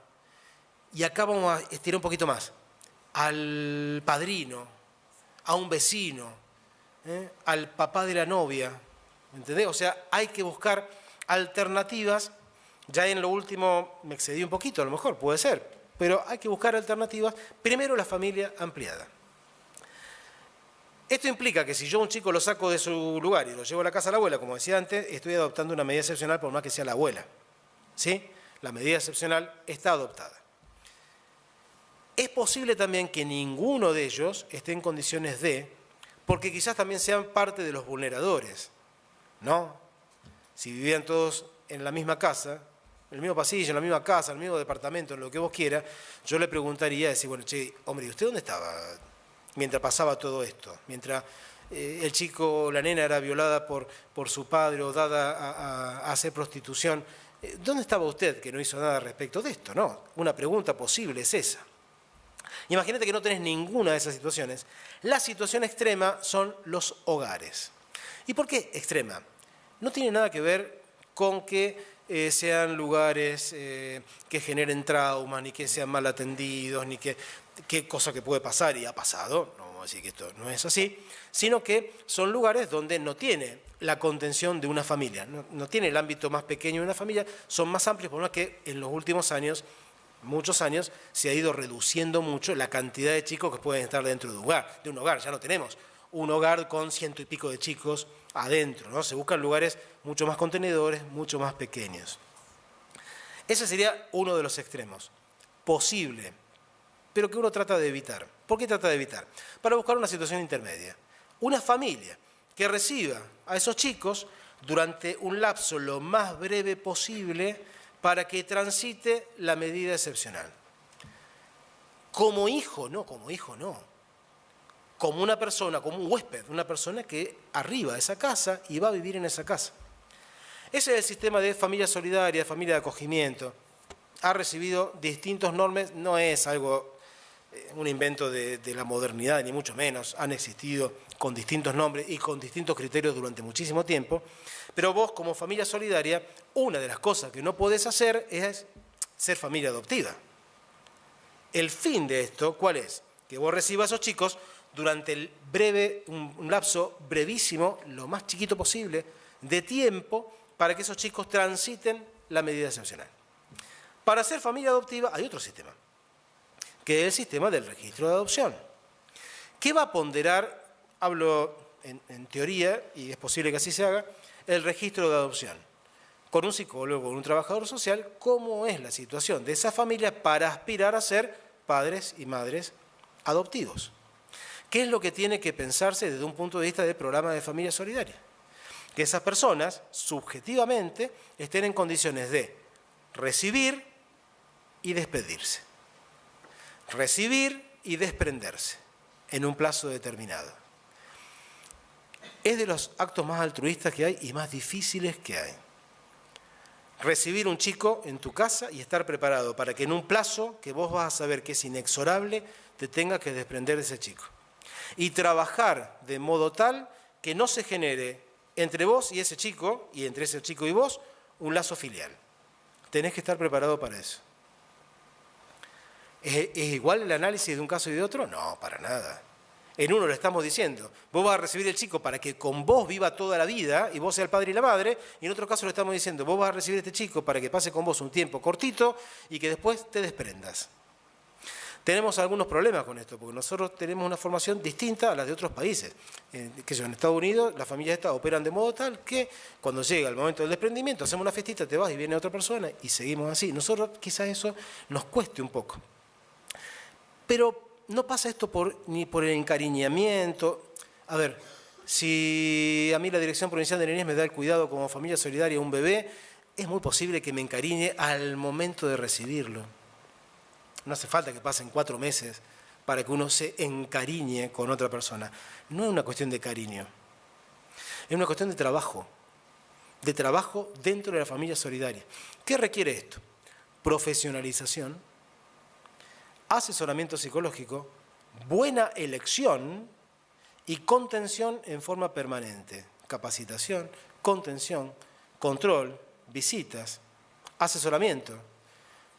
Que el que tiene a su cargo el programa pueda detectar cuando esto empieza a funcionar mal y, por sobre todas las cosas, el tiempo. ¿Por qué? Nosotros hemos visto 6 meses para hacer familia, para que Niñez le diga al juez, che, vamos a hacer una propuesta de familia adoptiva. Supongamos que eso pasa así. Una vez que eso pasa, después lo vamos a desarrollar mejor, el juez tiene que asegurar el derecho de defensa de todos. Y si la situación de adoptabilidad se adopta y queda firme y el juez dice acá hay situación de adoptabilidad, hay un plazo de 90 días, dice el código, para la guarda preadoptiva. O sea, elijo la familia que va a ser eventual familia adoptiva y hay unos 90 días para hacer esa situación. Y después tengo 6 meses que pasan esos chicos dentro de la guarda preadoptiva para ver cómo se da la adaptación de este chico, la guarda preadoptiva, etcétera, etcétera, siempre y cuando en el medio no haya habido ningún tipo de apelación, esas cosas que no son cualquier cosa, no son burocracia, son asegurar el derecho de defensa de todos. Con lo cual es posible que desde el momento en que un chico es declarado en situación de adoptabilidad hasta que se concreta la adopción, pasen otros 6 meses. Con lo cual es posible que vos como familia solidaria permanezcas dentro del sistema hasta 1 año. Eso es normativamente razonable. Y tenés que estar preparado para esa situación. Y la verdad es que si ese chico genera un lazo filial con vos dentro de ese plazo razonable, será una cuestión a trabajar. ¿Sí? Pero es quizá un efecto no deseado del sistema, pero la verdad que plazo para trabajar necesitas para elegir familia y en algunos casos los plazos se van de madre. ¿Por qué? Porque no es tan sencillo dar un chico una adopción. A ver, si el 80 y pico % aspira a niños menores de 3 años y que sea uno solo, y que además de todo eso sea sano, es fácil pensar que si yo tengo 4 chicos, de los cuales algunos no son completamente sanos, o no tienen una salud espectacular, o no tienen la historia que imaginamos respecto de un chico, y que yo busco en el registro de adoptantes y el registro de adoptantes no tiene a nadie, y buscamos en el registro nacional y el registro nacional no tiene a nadie, y hacemos una convocatoria pública y la convocatoria pública se te cae en cada uno de los que vos fuiste dando, ese chico va a permanecer dentro del sistema y quizás dentro de la familia solidaria más tiempo. El grave problema de todo esto es encontrarse, y estas historias las he escuchado a lo largo de todo el país, con que vos estás en el sistema de familia solidaria y de acogimiento, y después de que el chico se te fue entregado, nadie te da pelota. Nadie visita tu casa, no recibiste asesoramiento psicológico, nadie te seleccionó como más o menos corresponde, no va un trabajador social en el tiempo, nadie se dio cuenta de que vos o que ese chico estaba generando un cambio respecto de esa familia y resulta ser que el crío vos lo tuviste 3 años, 4 años dentro de su familia y cuando decís, discúlpeme, yo para este pibe soy el padre y ella es la madre, o yo soy el padre y él es el padre, yo soy la madre y ella es la madre. Vos decís eso y la autoridad administrativa dice esto. ¡Ah! Venga para acá el chico, usted ha cambiado, usted no ha cumplido con lo que se ha comprometido reglamentariamente, porque usted firmó de determinada cosa y aseguró que no va a ser familia adoptiva, y entonces este chico lo vamos a colocar en otro lado. A la miércoles, che. Hay que decir eso, ¿eh? Hay que decir eso y en algunos casos sin que se te caiga la cara. Porque la verdad es lo que uno ha visto y lo que uno ha escuchado de distintos grupos de distintos lugares del país es, en la mayor parte de los casos, no digo que sean todos, un abandono total, a la suerte de lo que puedas. Y es cierto que no pueden aspirar a ser familia adoptiva, porque lo firmaron, entre otras cosas. Lo que no es cierto es que el chico no pueda aspirar a que esa sea su familia adoptiva. Son dos miradas totalmente distintas. Si a mí una familia solidaria, y así lo hice como juez, me venía a decir, yo quiero ser familia adoptiva, yo lo que primero miraba era no como el tipo bien cumplido con lo que estaba diciendo, sino es si ese chico, él había trazado lazos filiales con esa familia luego de un plazo no razonable, que en general es plazo de 3 años, 4 años, hace mucho tiempo ya, 5, 6 años. Yo eso ya la verdad que tantos años no lo vi más, por lo menos acá en Santa Fe, y cada vez esto pasa en menor cantidad de casos, por lo menos en la provincia de Santa Fe, pero en algún momento esto se vio y se sigue viendo. ¿Qué tiene que hacer una persona dirigente respecto de este tipo de situaciones? Designarle abogado del niño a ese niño, que tendría que haberlo tenido de entrada, apenas se dio la medida excepcional. Designarle abogado del niño para que ese abogado del niño vaya y diga, mire, yo postulo por mi representado, yo postulo por mi patrocinado, que esta familia sea la familia adoptiva. ¿Por qué? Porque hace 4 años, hace 3 años que está con ellos y ha trazado un vínculo filiatorio. El chico, no la familia. Obvio que esto tiene que ser la excepción, pero la primera pregunta que uno tiene que hacerse cuando pasa un chico 4 años dentro del sistema de medida excepcional es ¿en dónde estuve yo en estos 4 años? ¿En dónde estuve yo juez? ¿En dónde estuve yo Dirección Provincial de Niñez o Autoridad Administrativa? ¿Qué pasaron? 4 años y ese chico no tiene resuelta su vida. Puede haber un montón de explicaciones, y hay algunas que son clarísimas. Lo que hablaba antes, 4 hermanos. Y digo 4 hermanos porque hemos tenido muchos casos de 4 hermanos, ¿no? Que quieren estar todos juntos y que vos vas a pedir al sistema de adopción, al registro de adoptantes, quienes postulan y no hay nadie que postule para esos casos. Y reitero, vas al nacional y no hay nadie que postule para esos casos. Entonces, en muchos casos esto tiene una explicación clara. En otros hay otras explicaciones. Dicen, mire, la verdad se pasó todo este tiempo porque hay un trabajo que estamos haciendo con la familia de origen y este chico tiene vínculo con esa familia de origen. Y no lo estamos pudiendo lograr por estas situaciones coyunturales. Hay cosas que se pueden llegar a explicar. La ley en niñez no es la prescripción de un pagaré, ¿no? Hay cosas que se pueden explicar y se puede explicar muy bien. Ahora, y como esto se ha visto y se sigue viendo, cuando vos te encontrás con una medida excepcional adoptada, con un chico contenido y con 6 meses que pasaron, 7 meses que pasaron, 1 año que pasaron, y adentro del expediente no hay una sola explicación racional, atendible, de qué se trabajó con ese chico, ahí la cosa cambia y cambia por completo. Vos no podés obviar la vida de ese pibe. Vos no podés agarrar y decir, yo desconozco la historia de este pibe en función de la preservación de un artículo del Código Civil y Comercial que dice que tenés que estar inscrito en el registro de adoptantes o que era de una reglamentación, no de una ley, de una reglamentación que dice que la familia solidaria no puede aspirar a ser familia adoptiva. Si yo hago eso, estoy poniendo las cosas patas para arriba, el carro delante del caballo. Me estoy olvidando que el interés superior del niño no es, está bien, responde a pautas objetivas, estamos de acuerdo, eso es claro, pero en realidad es el interés superior de Juan, de Pedro, de Jonathan, de Gonzalo, de Miranda, de Andrea, de Valeria o de Gabriela. ¿Se entiende? O sea, es el interés superior de ese chico, de ese conjunto de hermanos en esa situación subjetiva y de la historia de la cual vos sos responsable, porque vos, Estado, sos el que sacaste al chico de esa casa, y vos, Poder Judicial, sos el que te encargaste de controlar eso, y se te pasaron 4 años haciendo ¿qué? Cuando no hiciste nada, ¿no? Cuando hiciste algo, cambia. Bueno, convengamos, doctor, que hay en muchos casos que hay un escape jurisdiccional, porque dentro del Poder Judicial también presentan recursos, Bueno. y yo, particularmente, hay un caso que hace 7 años. Si dentro del Poder Judicial se presentan recursos, usted puede responder primero a una cosa que tiene que garantizar el Poder Judicial, que es el derecho de defensa. Perdón, del derecho de defensa. El derecho de defensa vos tenés que garantizárselo a la mamá, al papá, al que sea. Y para eso también hay plazos. Y para eso también hay un momento en donde en el Poder Judicial, del mismo modo que lo tiene que hacer niñez, desde otro punto de vista, hay que operar con una enorme tijera. Hay un momento en donde uno tiene que decir, hasta acá llegamos con esto. Niñez, ¿cuándo hace eso? Cuando adopta la medida excepcional. Ahí voy. Niñez, ¿cuándo hace eso? Cuando adopta la medida excepcional. Hay un momento en donde, especialmente las que vienen con medidas de protección integral, hay un momento en donde niñez tiene que decir, che, hasta acá llegamos. Acá adopto la medida excepcional.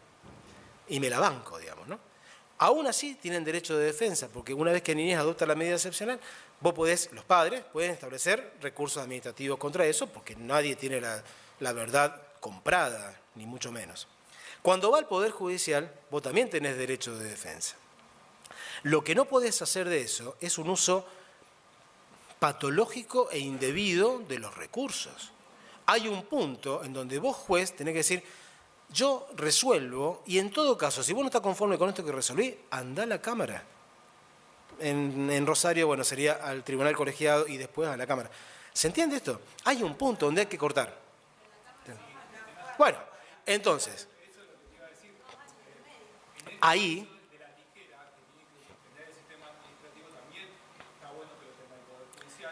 Es que, claro, el que lo tiene que tener. Nos pasa esta cosa de lo del patronato, que yo siempre digo que, para no hablar de patronato, me gusta hablar de la cultura antropocéntrica, digo, estamos pensando constantemente en el adulto y hacemos un derrotero jurisdiccional que lleva a niños a 4 o 5 años.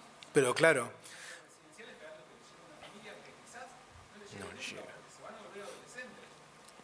Lo que está diciendo un funcionario de la Dirección de Niñez es que, en realidad lo que estamos diciendo es que esto del tiempo opera para todos. Hay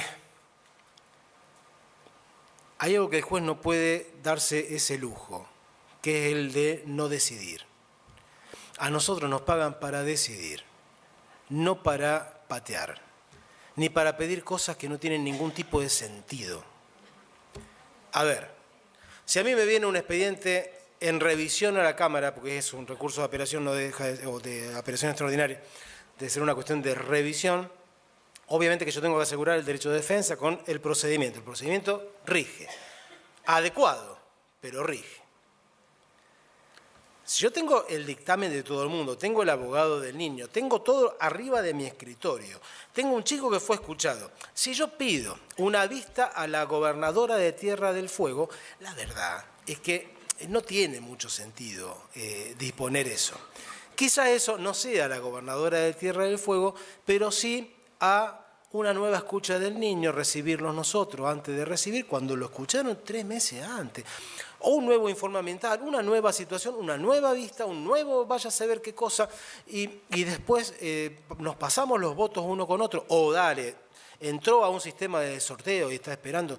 No, fiera, niñez, como pasa en familia, cuando entra un expediente de violencia familiar que se para el juzgado, niñez para el juzgado. Te entra un expediente que viene de la dirección de niñez o con un niño, ¿sí? Con una situación de un niño o de una niña, se para el juzgado. Eso tiene que ser entendido en forma inmediata. Desde ya que uno tampoco es mago. Recién hablábamos de una situación, de un caso que viene de un X juzgado y viene, para los que no son abogados, en un recurso que se llama directo o en queja porque abajo le dijeron que no era apelable. Lo digo así en términos, los abogados que están saben que estoy diciendo impreciso, pero como hay gente que no es abogada, para que nos entendamos. El juzgado de primera instancia dijo, no, mire, esto no, usted no lo puede apelar. Se deniega. Saben ustedes de qué estamos hablando. Llega a la Cámara y por más que yo vea que hay cosas para resolver, no lo puedo hacer porque no tengo competencia para hacerlo. Tengo que decir, lo concedo y mándeme el expediente. Pero eso, que me puede llevar 3 días, no me puede llevar 4 meses. ¿Se entiende? No puede llevar 4 meses. ¿Por qué? Ni 15 días. Porque cuando vos vas sumando días, se hacen 2 años y medio. Se hacen 3 años. Ni que hablar si eso tiene que ir a la Corte o a la Corte Nacional. O sea, se nos van la vida de los pibes, y de qué estamos hablando después cuando estamos hablando. Pero reitero, no es que tengan que llegar a los 18 años. A los 4 años se te fue la vida del pibe, si el pibe estuvo todo el tiempo dentro de una medida excepcional. Porque por otra parte hay un tiempo del cual no hablamos, que es cuando la Dirección de Niñez no adopta la medida excepcional cuando debió haberla adoptado. Entre otras cosas puede ser porque no se enteró. ¿Se entiende? Entonces, ese plazo, que es el plazo por el cual nadie pregunta, en general la pregunta que te hacen, ¿cuál es? ¿Por qué los grupos de padres adoptivos tienen que esperar tanto para ser padres adoptivos? Que es una burocracia enorme, ahora vamos a hablar de eso. En realidad, lo que más me preocupa es del pibe que tiene derechos vulnerados en su casa y que nadie hace nada.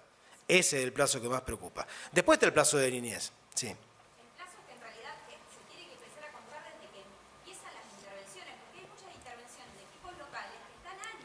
antes Bueno. de pedir la medida. Y Ese tiempo. Sí. ese tiempo, o sea, el equipo local, cuando agota todas las intervenciones posibles, llega con un pedido de medida que ya no está para volverse a trabajar, porque trabajó un montón con salud, con la escuela. Entonces, ¿por qué tenemos que seguir esperando que ahora el segundo nivel de intervención vuelva a intervenir, vuelva a pasar el plazo? Y ahí se van los... Reitero, una cosita con eso, y te doy la palabra a Patricia. A ver, el primer nivel vos lo que está planteando que el primer nivel de intervención en muchos casos ha hecho mucho trabajo durante mucho tiempo y que después recién ahí se propone la medida excepcional porque se considera agotadas las medidas de protección integral. Yo explico esto a la gente de YouTube porque no tenemos un micrófono allí y no se escucha el planteo más que la pregunta. Y la pregunta que hace la colega es ¿por qué después, cuando la Dirección de Niñez adopta la medida excepcional, hasta que adopta la medida excepcional, hay que pasar por otro lapso más hasta llegar, por ejemplo, a una salida como puede ser la adopción? En realidad, la Dirección Provincial de Niñez es a quien la ley le ha dado la facultad de interpretar eso y de decir si hay medida excepcional o no. No se la dio al primer nivel de intervención. Entonces, en el primer nivel de intervención vos podés considerar que hay una medida excepcional y el segundo nivel considera que no, que hay que seguir trabajando. Después es una cuestión de responsabilidad política, de cómo se adopta una decisión o cómo se adopta otra, porque acá también hay política pública.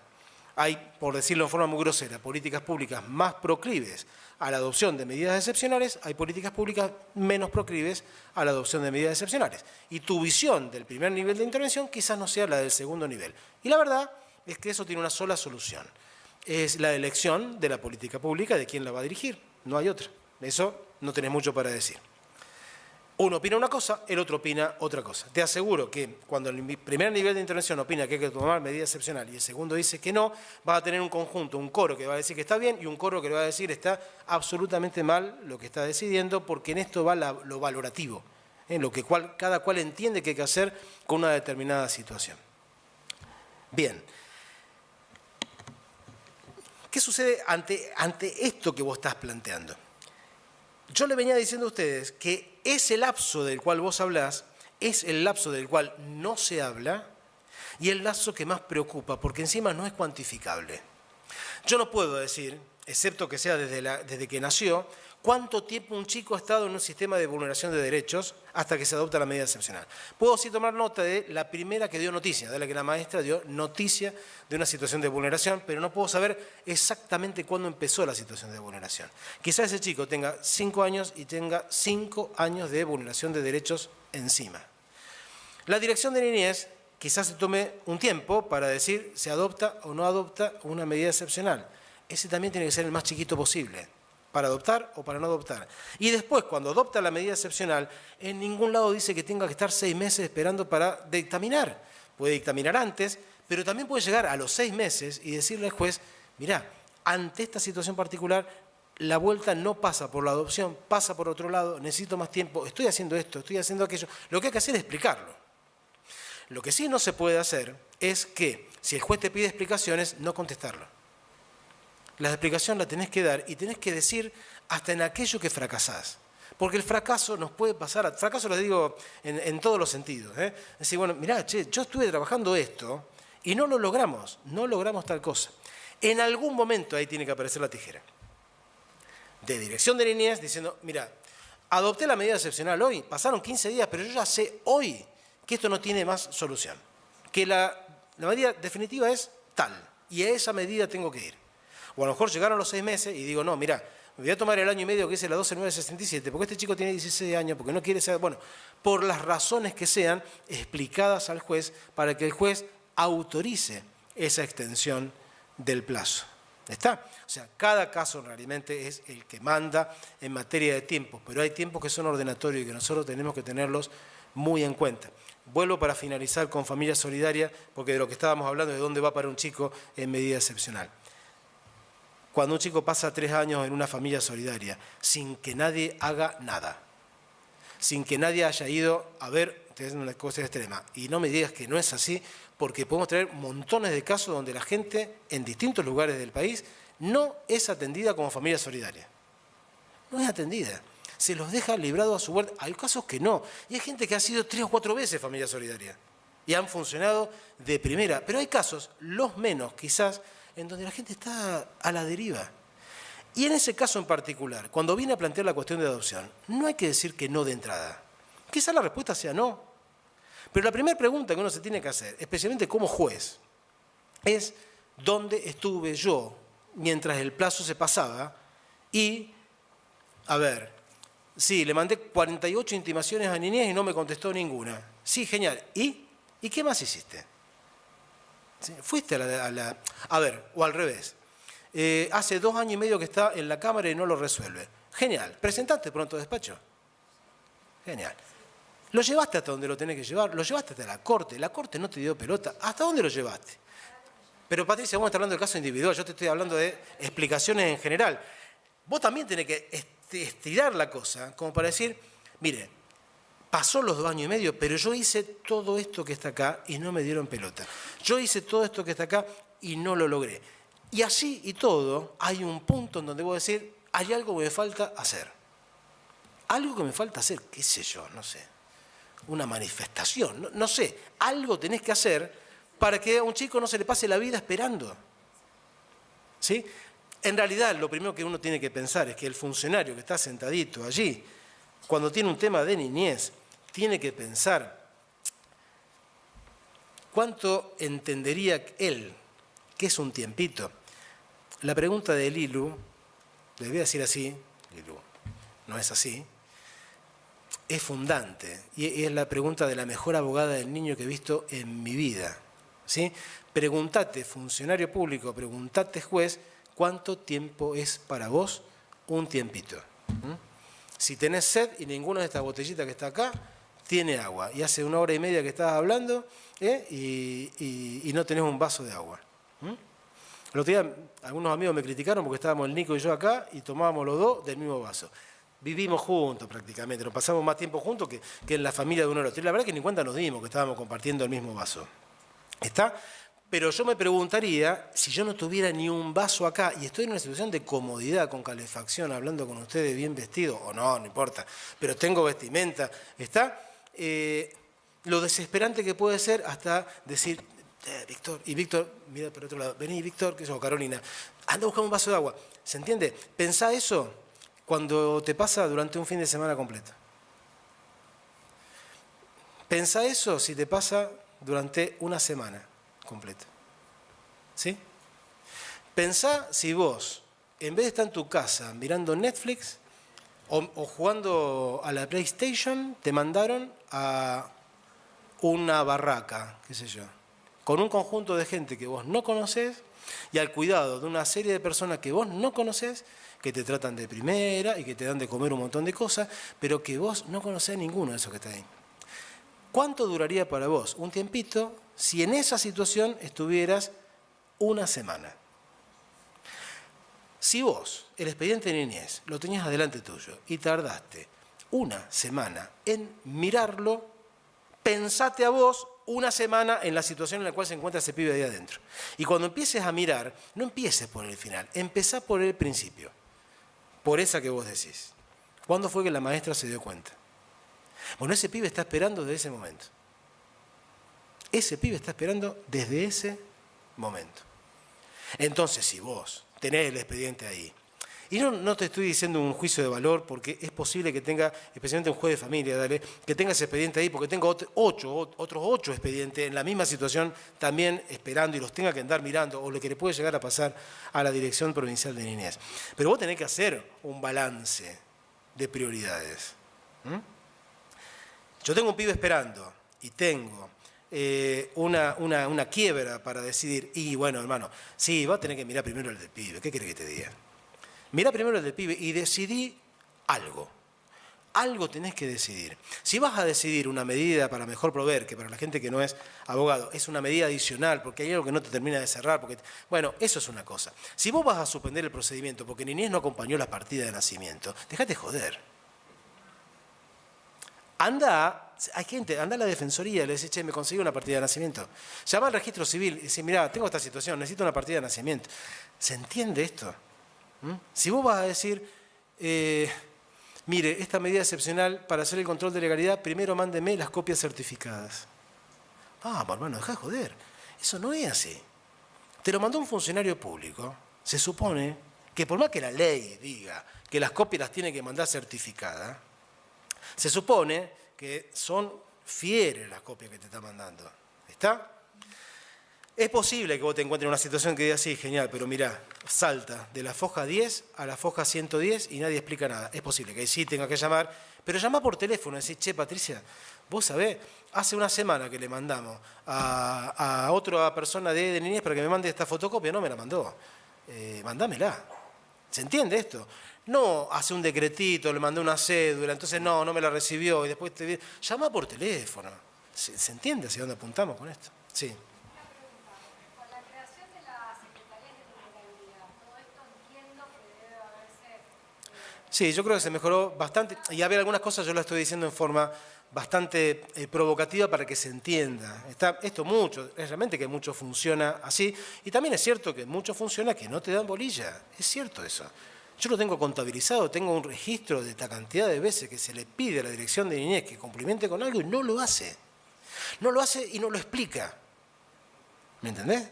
Ese es un problema serio. Ahora, vos tenés que poner en la balanza si esto te lleva o no a no decidir. Porque la verdad, que si y ahora estoy siendo bien provocativo para el otro lado, si yo lo que le estoy pidiendo a la dirección de niñez es que me mande las partidas y no te las manda, el problema es tuyo, no de la dirección de niñez. ¿Se entiende? Estoy diciendo bien en casos absurdos y extremos como para que nos podamos llegar a entender cuándo es a veces responsabilidad de uno y cuándo a veces es responsabilidad del otro.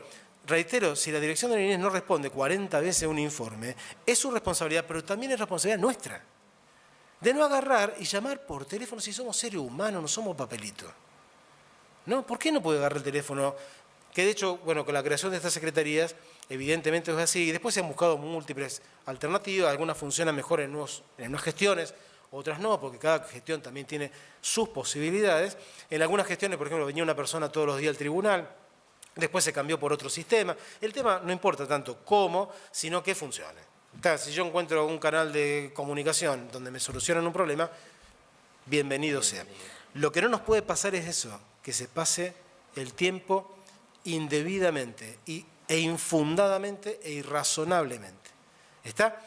Reitero entonces, si la familia solidaria denuncia una situación, va abogado del niño y ese abogado el que tiene que decir, che, acá hay lazo filial y acá tiene que haber vínculo adoptivo. Y vos como juez no te puede temblar la mano a la hora de declarar la inconstitucionalidad que tengas que declarar si en ese caso lo que mejor preserva el interés superior del niño es esa situación.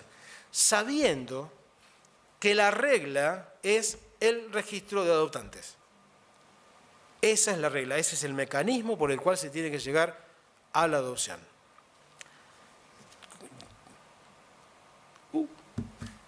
5 menos 5 y no vamos ni por la mitad. Dale. Bueno, continuando, retomando un poco con el tema de una vez adoptada la medida de protección excepcional comunicada al juez, el juez acá, y es lo que vamos a empezar a hablar ahora un poco, lo central, que es el control jurisdiccional que hace de la medida excepcional. Acá el juez puede hacerse un doble control, que es un control de legalidad formal, en donde se controla lo que es el debido proceso, la concreción de las garantías constitucionales y convencionales, la defensa en juicio de toda la marcha del proceso, la escucha que se hizo del niño. Ahora bien, si hay alguna de estos supuestos en donde no se cumplió determinada cosa, no es que eso acarrea el rechazo de la medida. Es muy interesante el tema de que, por ejemplo, una primera pregunta es determinar, por ejemplo, si se adoptó una medida o no una medida excepcional, si lo hizo la autoridad administrativa competente con facultades para hacerlo, si se trata de una modalidad de aplicación receptada por la ley, si los niños fueron alojados en su familia ampliada, en familia de acogimiento, en una institución. Se deben observar también el trabajo de los equipos interdisciplinarios, si las actuaciones administrativas fueron puestas a disposición o no de los jueces, esto de que decíamos de si falta o no una partida, o si me faltan o no, si están las copias certificadas o no, o si todo este tipo de cuestiones. Eso es el control de legalidad formal. Ahora bien, todo lo que es la marcha del proceso. Lo que es el control de razonabilidad, el juez lo que va a controlar es si hubo o no violación de derechos y de garantías constitucionales. Es decir, si se vulneró la escucha del niño, del adolescente, si se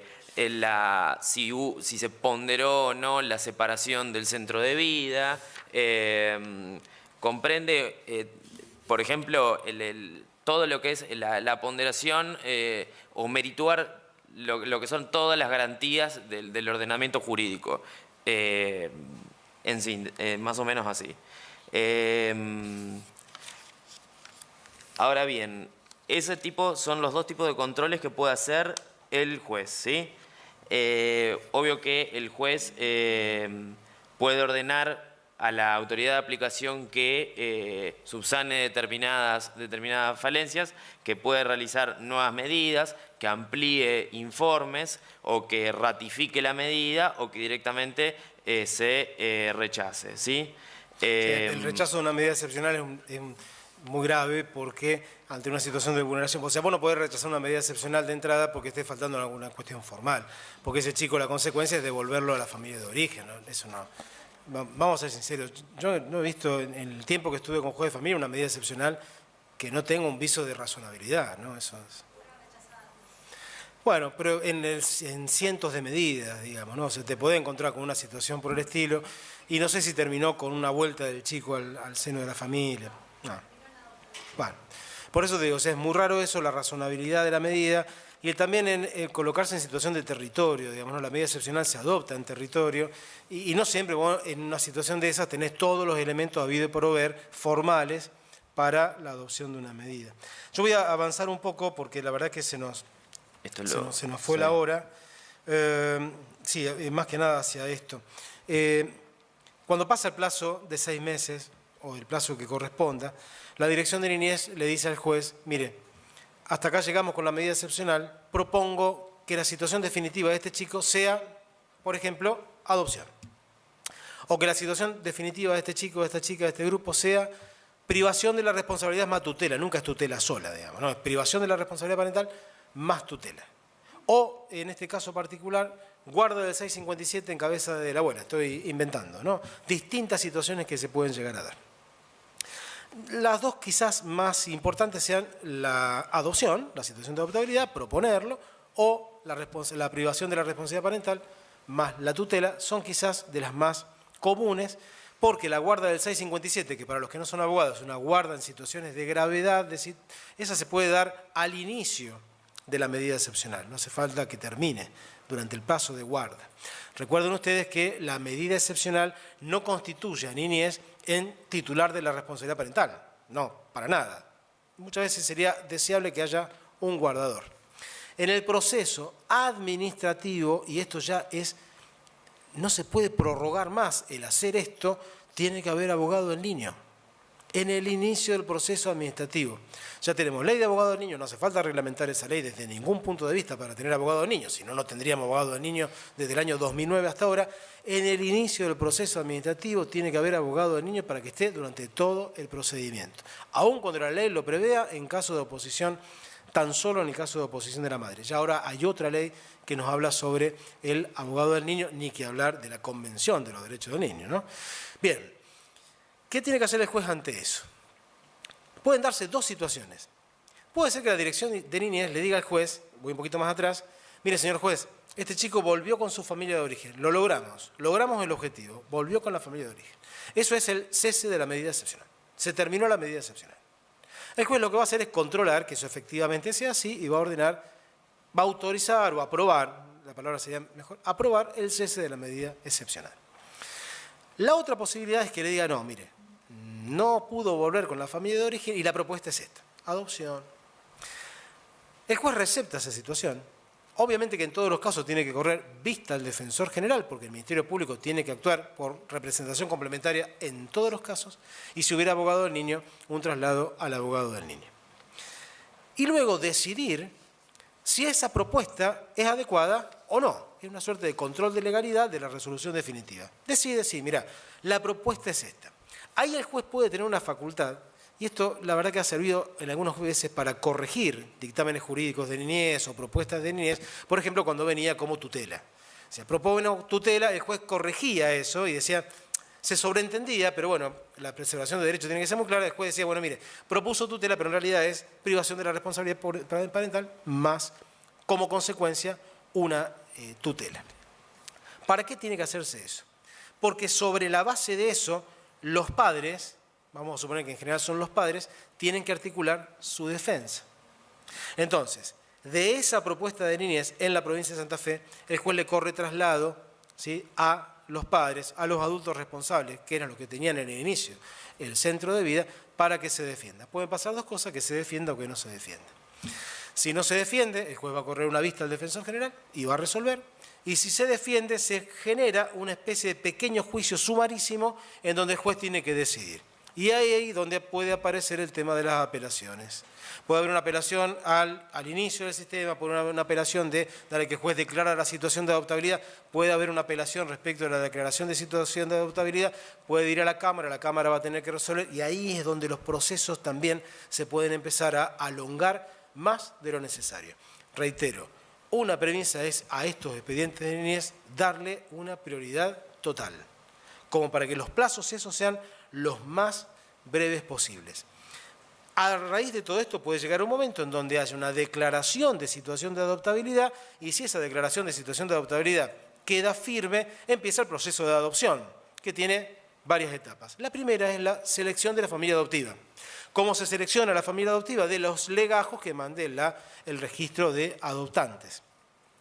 Legajos que de acuerdo al Código Civil y Comercial los tienen que elegir en conjunto con niñez, los dos. Porque niñez sabe la historia y el otro son los que tienen los antecedentes de los padres adoptivos para evaluar cuáles de todos los legajos que están allí, en orden de antigüedad y en orden de los distintos parámetros de ordenamiento que tiene el registro de adoptantes, que no es el único, la antigüedad, hay varios, se pueda decidir, che, juez, te vamos a proponer estos 4 legajos, te vamos a proponer uno solo porque es el único que tenemos, que para esta familia responde, ¿sí? Y el juez, dentro de esos que están allí, puede elegir y puede establecer distintas variables, más allá de lo que le sugiera la misma dirección de niñez. En eso el juez no tiene límite alguno. Lo que no puede hacer es salirse de esos. Sí les puede decir ninguno de estos. Entrevisté a todos, la verdad que no cuaja ninguno. Tráigame otros que están acá. También lo puede llegar a hacer. Ya eso es jurisdiccional, eso no es administrativo. Ahora, se espera, y la verdad que más o menos funciona, que entre la dirección de niñez y el registro de adoptante manden los mejores legajos. Más que los mejores, los más adecuados para la situación determinada de un determinado chico, de un determinado grupo de hermanos. Evaluarlo. No sé si lo están trabajando así, durante una época lo trabajaba únicamente registro de adoptantes, o si lo trabajan en conjunto. Bueno, no sé en los hechos cómo es eso. Si, me refiero a que si es algo conjunto o si son comunicaciones entre ustedes, no sé eso. Bueno, está bien. Y en conjunto con el RUAGA, con ese informe, profesionales del RUAGA y profesionales de la Dirección de Niñez, se articulan. Está bien. Para avanzar en... Sí, eso es lo que dice el código. El código te dice entre los dos, no dice cómo, no dice que tiene que haber una comisión para que evalúe eso. Se van evaluando informes y se va eligiendo qué es lo que se le va a proponer al juez. Una vez que el juez decide cuál es la familia adoptiva que elige, empieza el plazo de guarda preadoptiva que tiene que durar 6 meses para evaluar por sobre todas las cosas si ese niño se adapta a esa familia. No es al revés, no es una cuestión de devolución de niños, no pasa por ahí la cosa, pasa por otro lado. Después de la finalización de ese plazo de guarda preadoptiva, viene lo que se llama el juicio de adopción. En realidad creo que es medio rimbombante el nombre. Si bien es un juicio, es la consecuencia lógica de todos estos plazos, ¿no? Declaración de situación de adoptabilidad, guarda preadoptiva, juicio de adopción. Y una vez que saca la sentencia de adopción, no vamos a hablar acá de adopción, puede ser adopción plena, puede ser adopción simple, puede haber un montón de variables respecto de esto. El chico pasa a ser, en el caso de adopción, el hijo de la familia adoptiva, la hija de la familia adoptiva. Pero reitero, no es la única posibilidad. Puede ser que ese chico termine en la tutela o con la abuela. Puede ser que ese chico no termine en ninguna de esas situaciones. Dale, un chico tiene 17 años, dentro de un año cumple 18 años. Quizás se busquen otras alternativas. Y ahí la verdad que empieza a operar también la creatividad, ¿no? O sea, decir, bueno, ¿qué es lo mejor para la situación de este chico? Ha habido situaciones de hermanas, dale. Una quería adopción y la otra no. Y bueno, y quizás vos tengas que ver cómo te las arreglas con la situación. Una dice que sí, una dice que no. y te la vas a tener que arreglar con eso y con lo que tengas. Bueno, creo que hemos sido muy intensos con esto, da para mucho más, hay un montón de cosas que quedan en el tintero. Como esta es la última charla temática, les agradezco muchísimo a todos, esencialmente porque si ustedes miran el canal de YouTube de la facultad, hay charlas que han tenido 1000 visitas, 500 visitas, 600 visitas. Eso no quiere decir que una persona haya visto la totalidad de la charla, pero sí que por lo menos tuvo el interés de acceder y de mirarlo. No conozco de charlas así, de esta cuestión un poco de entrecasa, ¿no? De hablar entre nosotros, que tengan ese nivel. La verdad que les agradezco muchísimo, es una maravilla que haya pasado. Y además los comentarios que uno escucha después, cómo queda grabado. Les reitero, en el canal de la facultad están completas, en el canal mío yo las recorto por tema, ¿sí? O sea, está el de alimentos, está para que vos puedas ir en forma más directa a escuchar determinada cosa. Como corolario, de vuelta, de todo esto, la comisión del tiempito que trabaja el tema de redacción de libros, vamos a trabajar en hacer una revista del ejercicio cotidiano del derecho. Es decir, de las charlas que dimos, traducirlo en pequeños artículos muy caseros, muy entre nosotros. No estén pensando que son cosas de grande vuelo intelectual, ni mucho menos, eso no me caracteriza, no lo creo que porque no lo puedo hacer. Entonces hago esto. Me parece que es una cosa bien pragmática, que podamos reflejarlo en una revista, después veremos si la podemos imprimir o no. En todos los casos va a estar en forma digital y obviamente que vamos a hacer alguna presentación con algún pianito, con alguna guitarra, alguna cosa como hicimos el año pasado con el Un Tiempito para tus Derechos. Así que bueno, muchísimas gracias. Yo les voy a pedir que